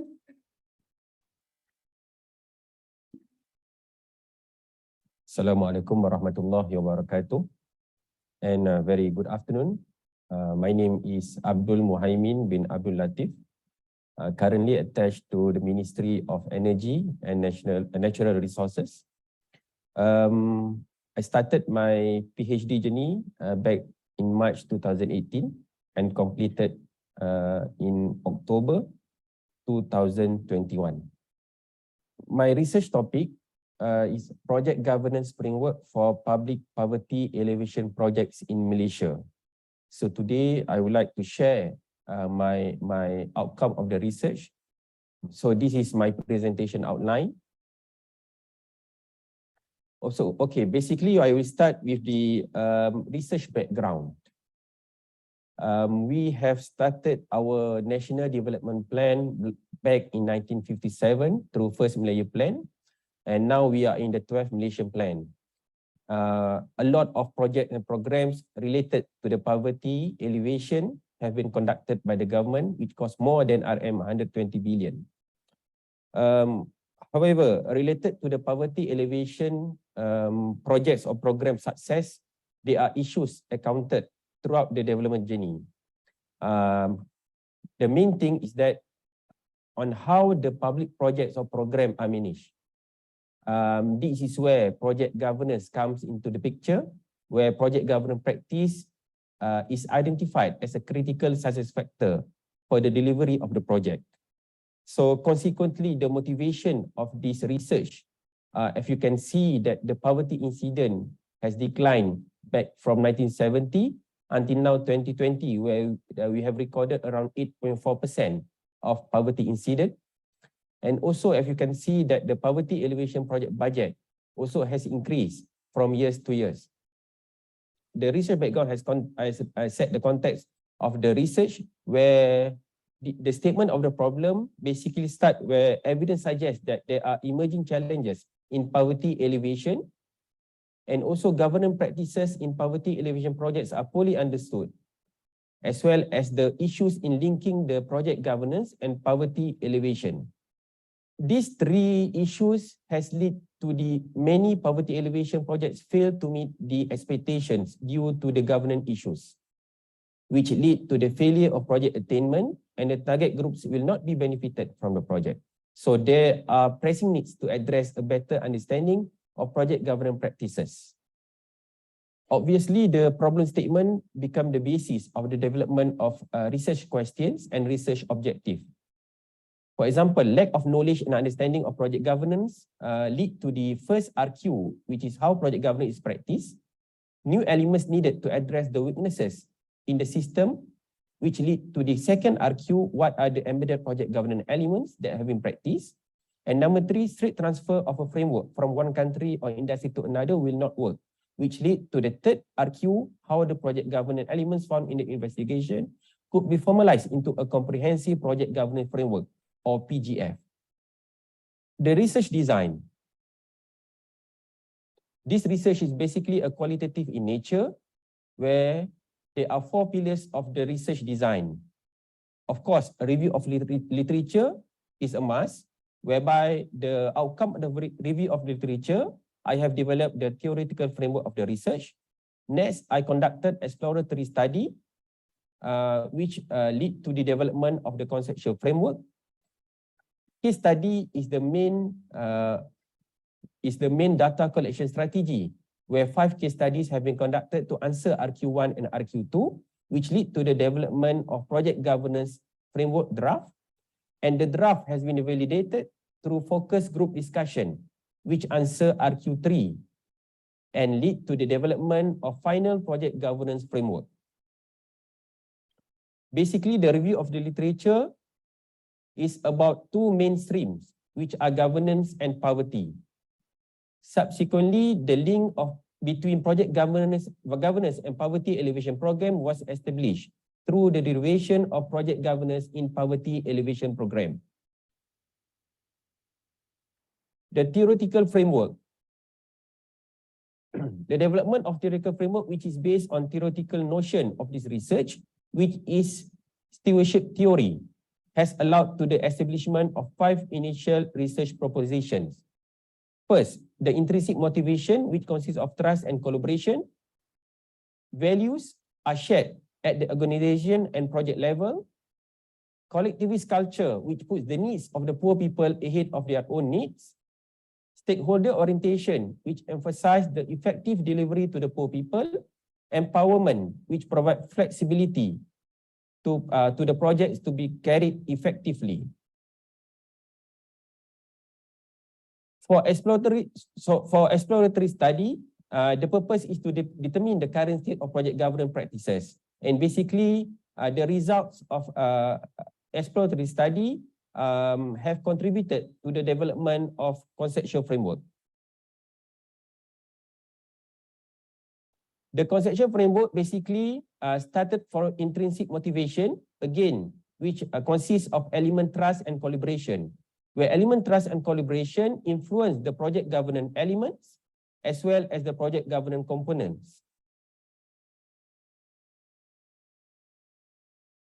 And the working definition of the research has been developed, whereby project governance basically is a set of values and a balance structure that reflect the ability of the organization to select the best project that suits the organization's objective, manage the project efficiently, and ensure the project serve the intended stakeholder effectively. Basically, this is the main data collection strategy, which is case study.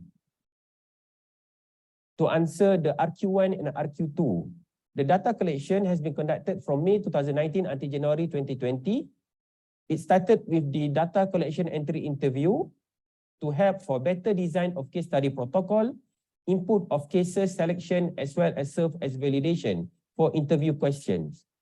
Apart from interview 31 informants, this case study research has also utilized document analysis, observation, field notes, and also research journal. All the data has been analyzed by using NVivo 12 Plus software through the template analysis for coding, categorizing, and also analyzing data. 5 case study, which are PPRT, Projek Perumahan Rakyat Termiskin, Projek Pemajuan Kawasan, Pasar Nelayan, Jalan Luar Bandar, as well as Projek Perumahan Rakyat. The research discovered several project governance practices, which are divided into 3 main phases of project management cycle. During the project initiation and planning, there are 2 main practices, which are comprehensive project planning and rigorous participant selection. During the project implementation, evidence suggests the utilization of government machinery system, which silos and uncoordinated activities among the project actors are still in existence. While the project handover and operationalization, there are operation guidelines provided by the project authority, which included the participants' fulfillment on economic progress, which would enhance the poor people quality of life. There are 8 project governance elements has been discovered for RQ2, which are analyzed based on 10 propositions developed purposely for the cross-case study analysis. The most important things are there are common interplay among the project governance elements which are connected in a specific way, which in turn influence the project governance practices. The 8 elements are altruistic empathy, which consists of empathy to poor people life, as well as spirit to uplift the poor. Intrinsic motivation, again, which consists of trust and collaboration, effective leadership, decision-making, stakeholder management, accountability, and transparency of work process, shared vision, where the vision are shared among the public officials, as well as the learning environment, which among others are the conducive environment for learning among the public actors. The development of project governance framework has been established based on the case study research findings, and the project governance framework has been validated through the focus group discussion, where again the focus group protocol has been established. So during the focus group discussion or FGD, there are 7 participants took part in the FGD, and there are a mixture of management, technical, and academic. There are few activities that have been conducted, which are pre-FGD survey, focusing exercise, as well as panel discussion. And the qualitative data has been analyzed through the thematic analysis by utilizing NVivo 12+ software. This is the finding of research question 3. Basically, the project governance framework for this research is displayed where it started from driving factors.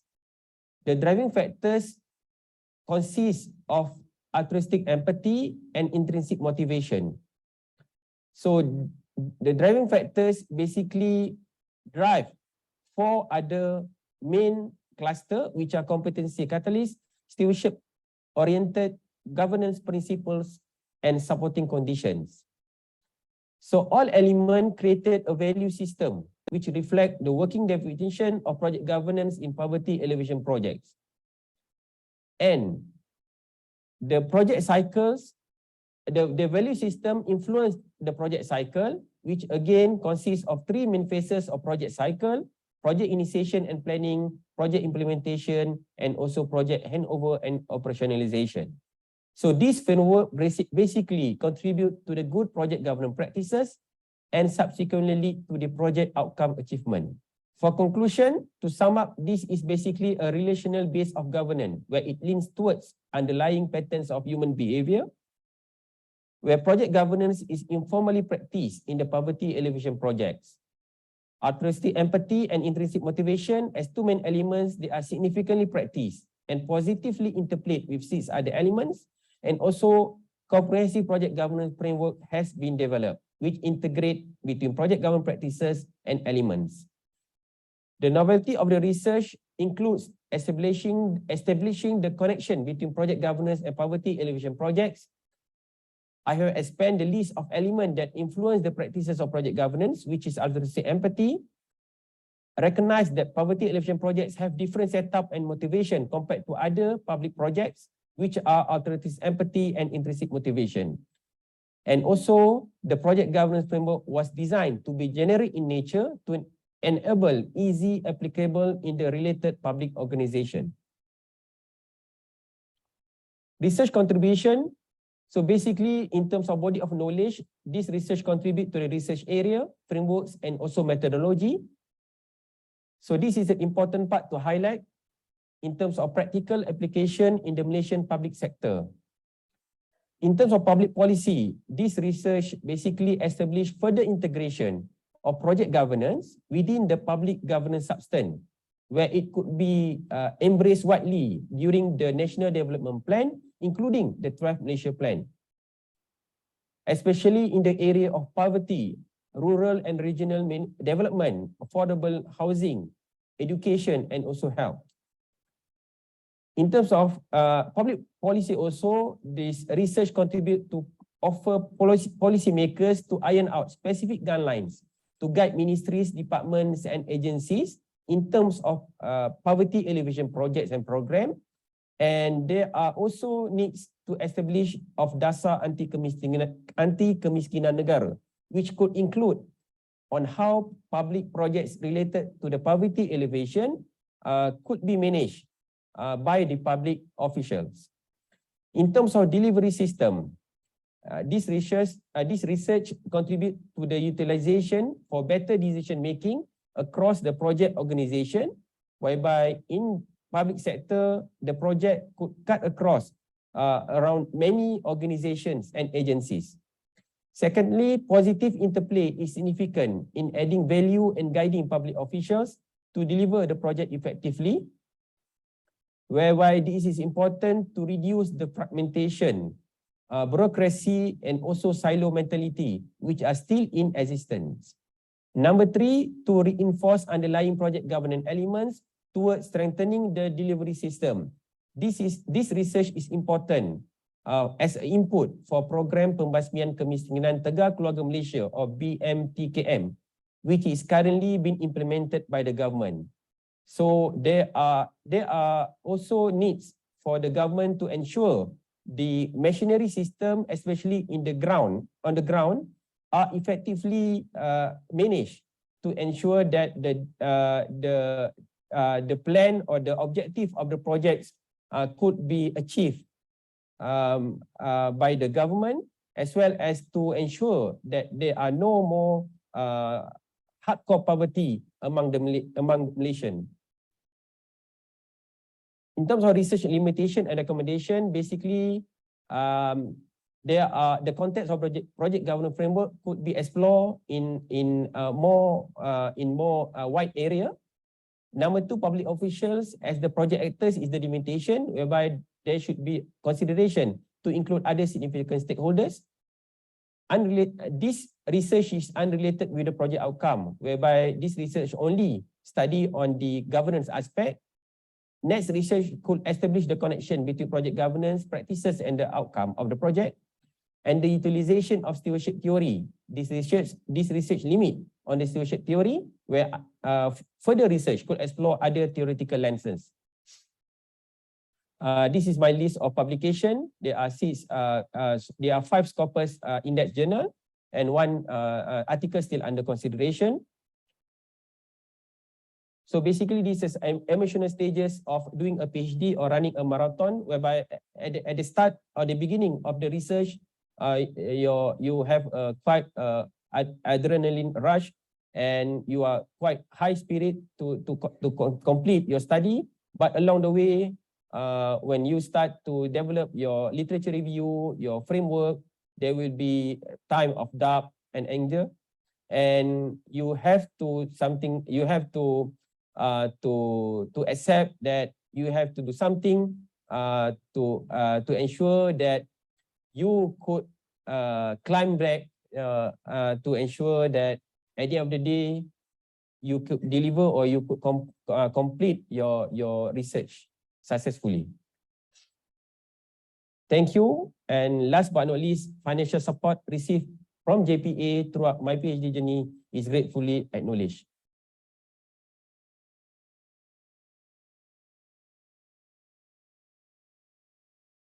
Terima kasih Dr. Abdul Muhaimin atas persembahan tadi.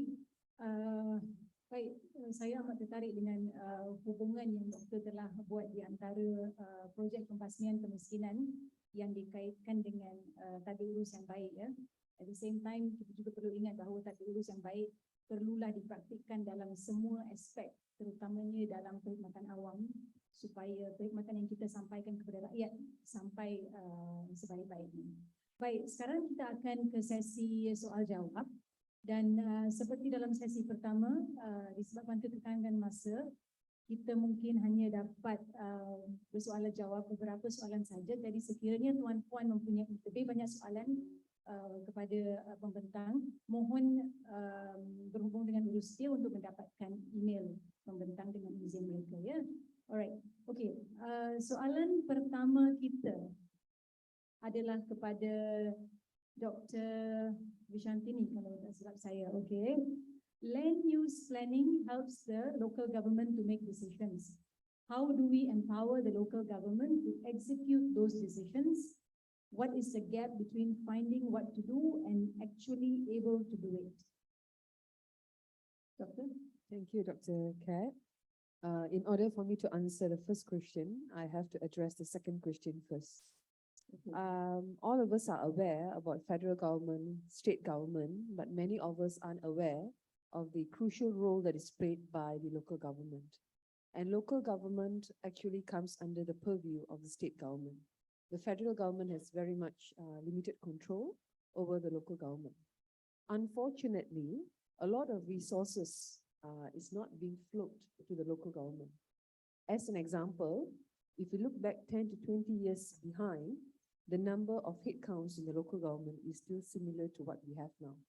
But the amount of responsibility has increased, including of addressing issues of climate change and also climate change. So how do we actually use land use planning? I'm going to the first question. How do you use land use planning to help local government, right? Within the land use planning prerogative, there are requirements for engagement with local people, local. We know that civil servants, the turnover is quite high. However, local people are there quite for a long time, and they know about their environment. They know what is going on around them. But we in the local government or every other government agency, what I found out through my research is we do not have enough engagement with the local people and also empowering the local government to engage local people.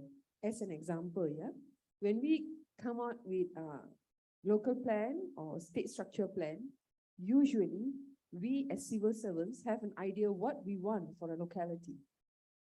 We always or seldom come as a first notion, ask what the local want first before we plan for the locality. So you can ask yourself, if you go back to your hometown, actually, do you want an industrial area nearby your house? Example. Or do you want to actually develop a floodplain? Floodplain maksudnya kawasan yang mudah dinaiki air. Dan what we see right now, due to development, a lot of these floodplains have been developed. And then throughout the years, in 10 years' time, when we are hit by massive flood, we blame the nature, we blame the local government, we blame everyone else. But we actually don't ask ourselves, when we were doing the actual land use planning 10 years back, did we actually consider local knowledge, which was found in my research, and also how was the climate around that area? So that I believe I would have answered the first question. But there was a third question in the first one. Can you go back up, please? Dia ada 3 soalan kan tadi, kalau tak silap. Okay, I think it was. What is the gap between the finding? I think I've also addressed that. Have I? I hope I have. Thank you. Okay. Second question also to, all right. I think we'll ask Dr. Aisyah. Okay, Dr. Aisyah. Dalam research methodology, mengapa anda menggunakan multiple respondent? Okay, thank you, Puan. Okay, in my study, because I actually fokus kepada 2 benda, antecedents and outcome. For antecedents, the first thing yang I nak tengok is actually the internal audit. Okay, the internal audit process effectiveness. And then the outcome yang I nak measure is the business sustainability. So in my research, why I choose to using 2 multiple respondent, one is internal auditor and one is business sustainability, because untuk internal audit, kita boleh minta internal auditor to answer. But when we come to the performance ataupun outcome, in my study, I related to business sustainability. Some of auditor, because my my study is actually in the manufacturing sector. Most of the internal auditor is not represent managerial level. So that's why in my study, to get the comprehensive view, I use multiple respondent to assess the internal audit effectiveness, which is answered by internal auditor, and for outcome, which is business sustainability, which answered by managerial level. And I just want to share, it's very difficult actually. If you want to explore further for multiple respondent, you have to think twice. It's actually related juga dengan data collection. Bila data collection, one of them tak jawab, kita kena void.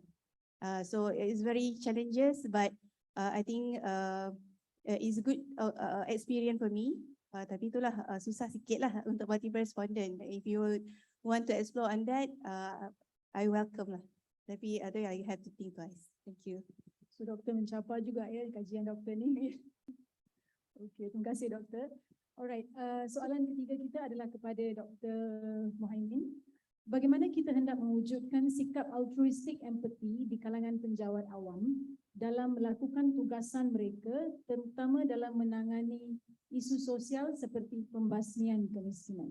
Doktor? Okey, terima kasih atas soalan tersebut.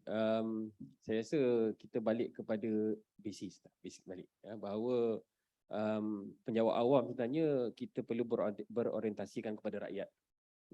Jadi apabila dalam kita punya value system nilai kita sedia ada, kita tugasan yang kita lakukan tu berorientasikan kepada rakyat, maka sebenarnya isu seperti ataupun elemen of altruistic empathy itu automatically akan ada sebenarnya dalam diri penjawat awam.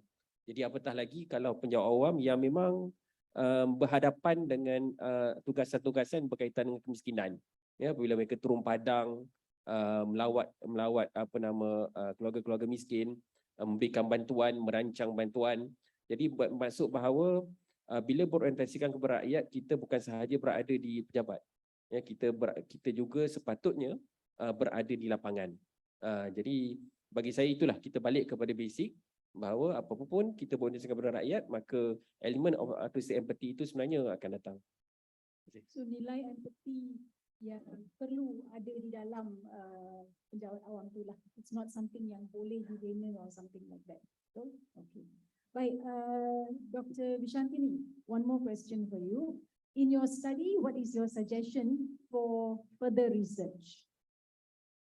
Thank you, Dr. Kat. When I embarked on my study 4 years ago, by now it's 4 years ago, I realized that many research was not done in relevance to local government, climate resilience, and land use planning in Malaysia.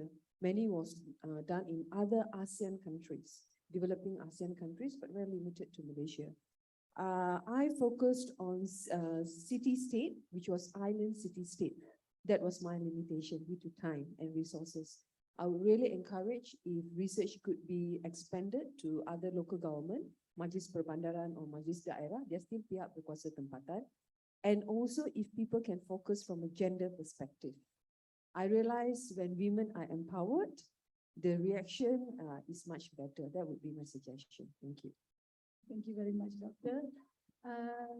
Soalan seterusnya kepada Dr. Aisyah. Bagaimana MPC boleh menggunakan research untuk menyokong polisi sedia ada? Seterusnya, boleh Doktor terangkan sedikit tentang behavioral insights dalam mempengaruhi tindakan yang perlu dilakukan? Okay, thank you.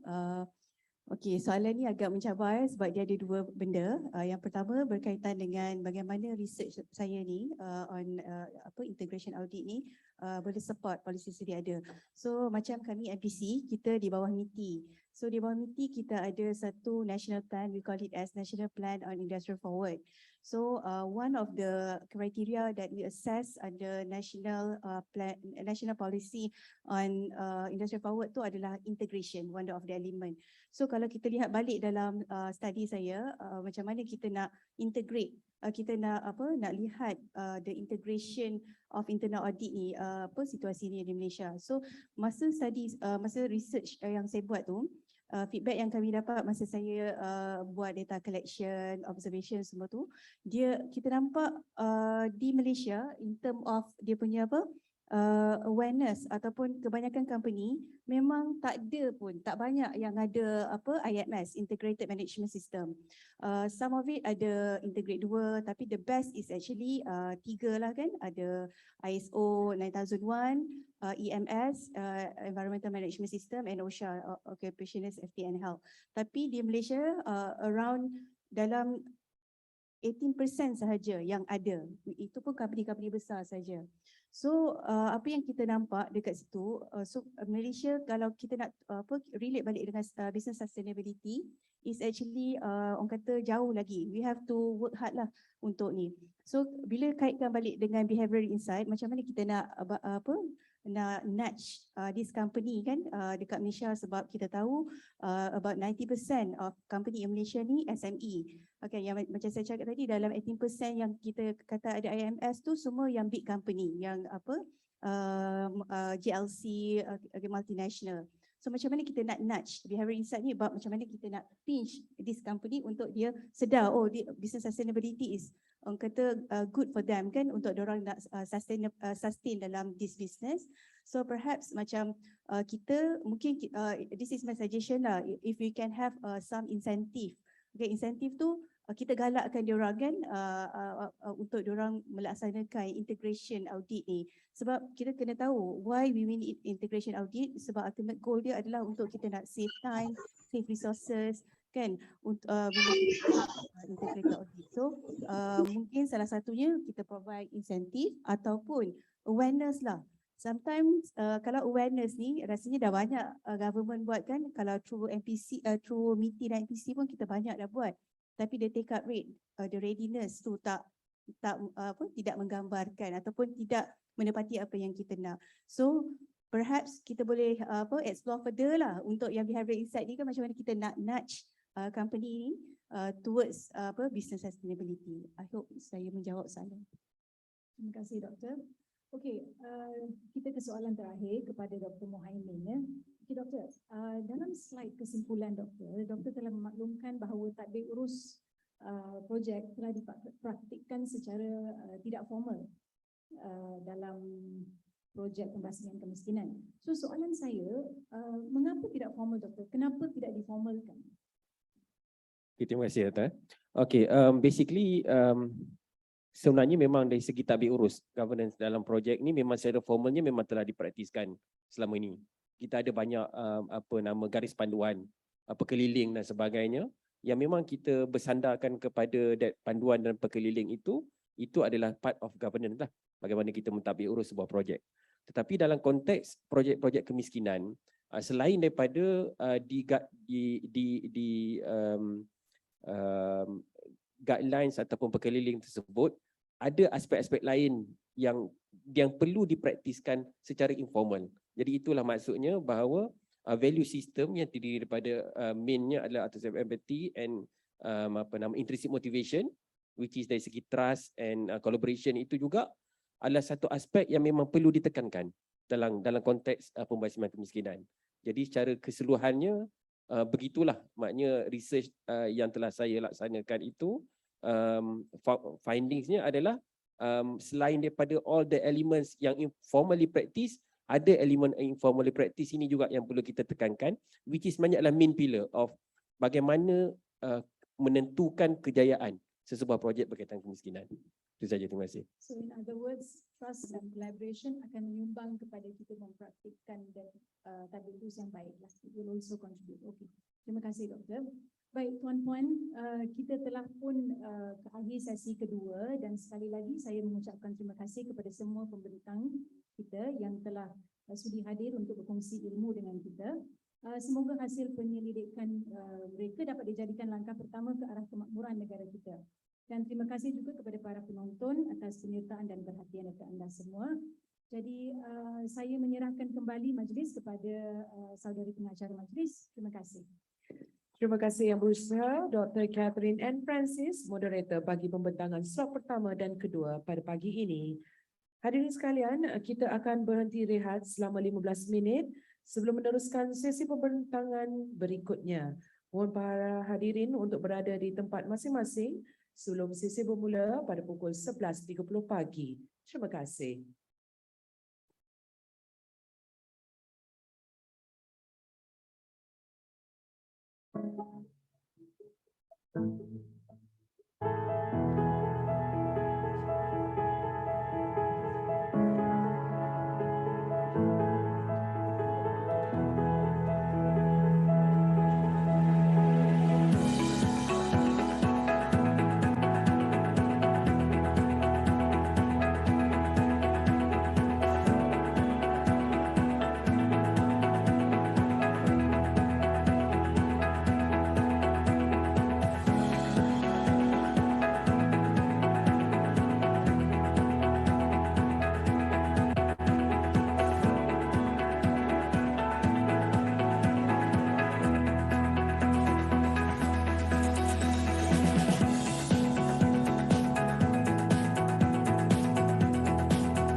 Assalamualaikum warahmatullahi wabarakatuh dan salam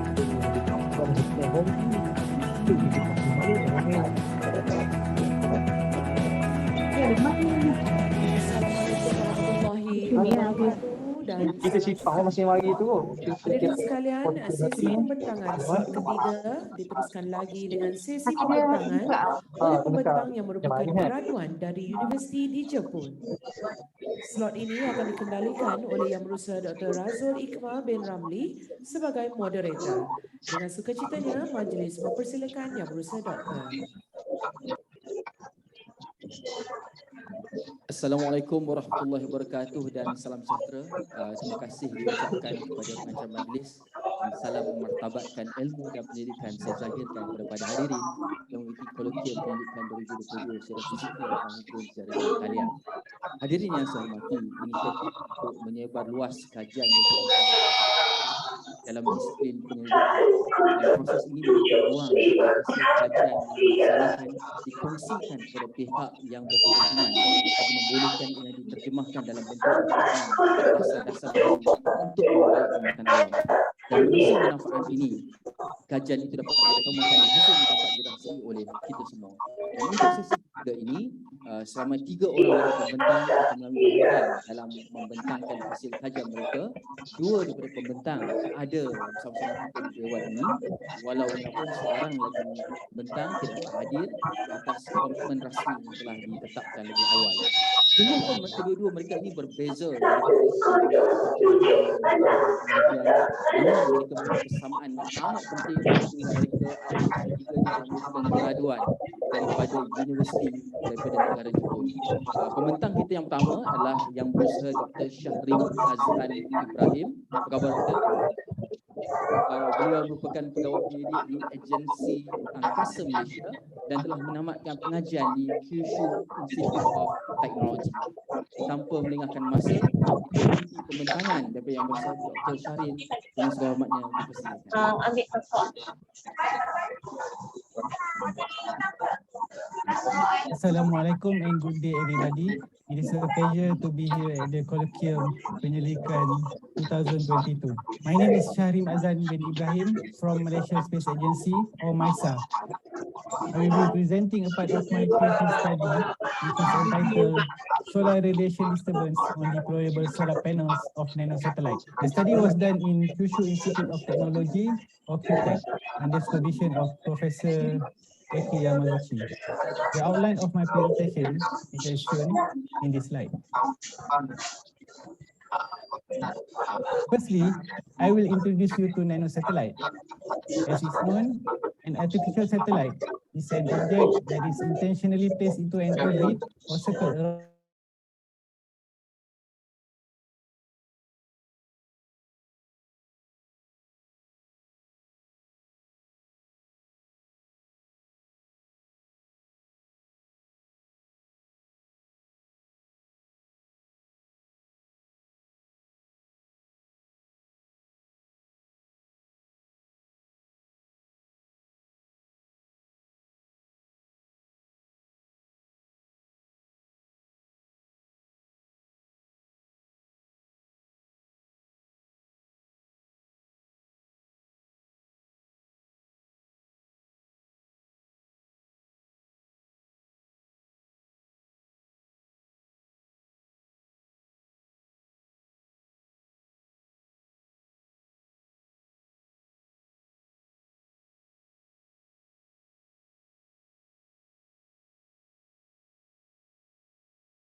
I can't hear, please.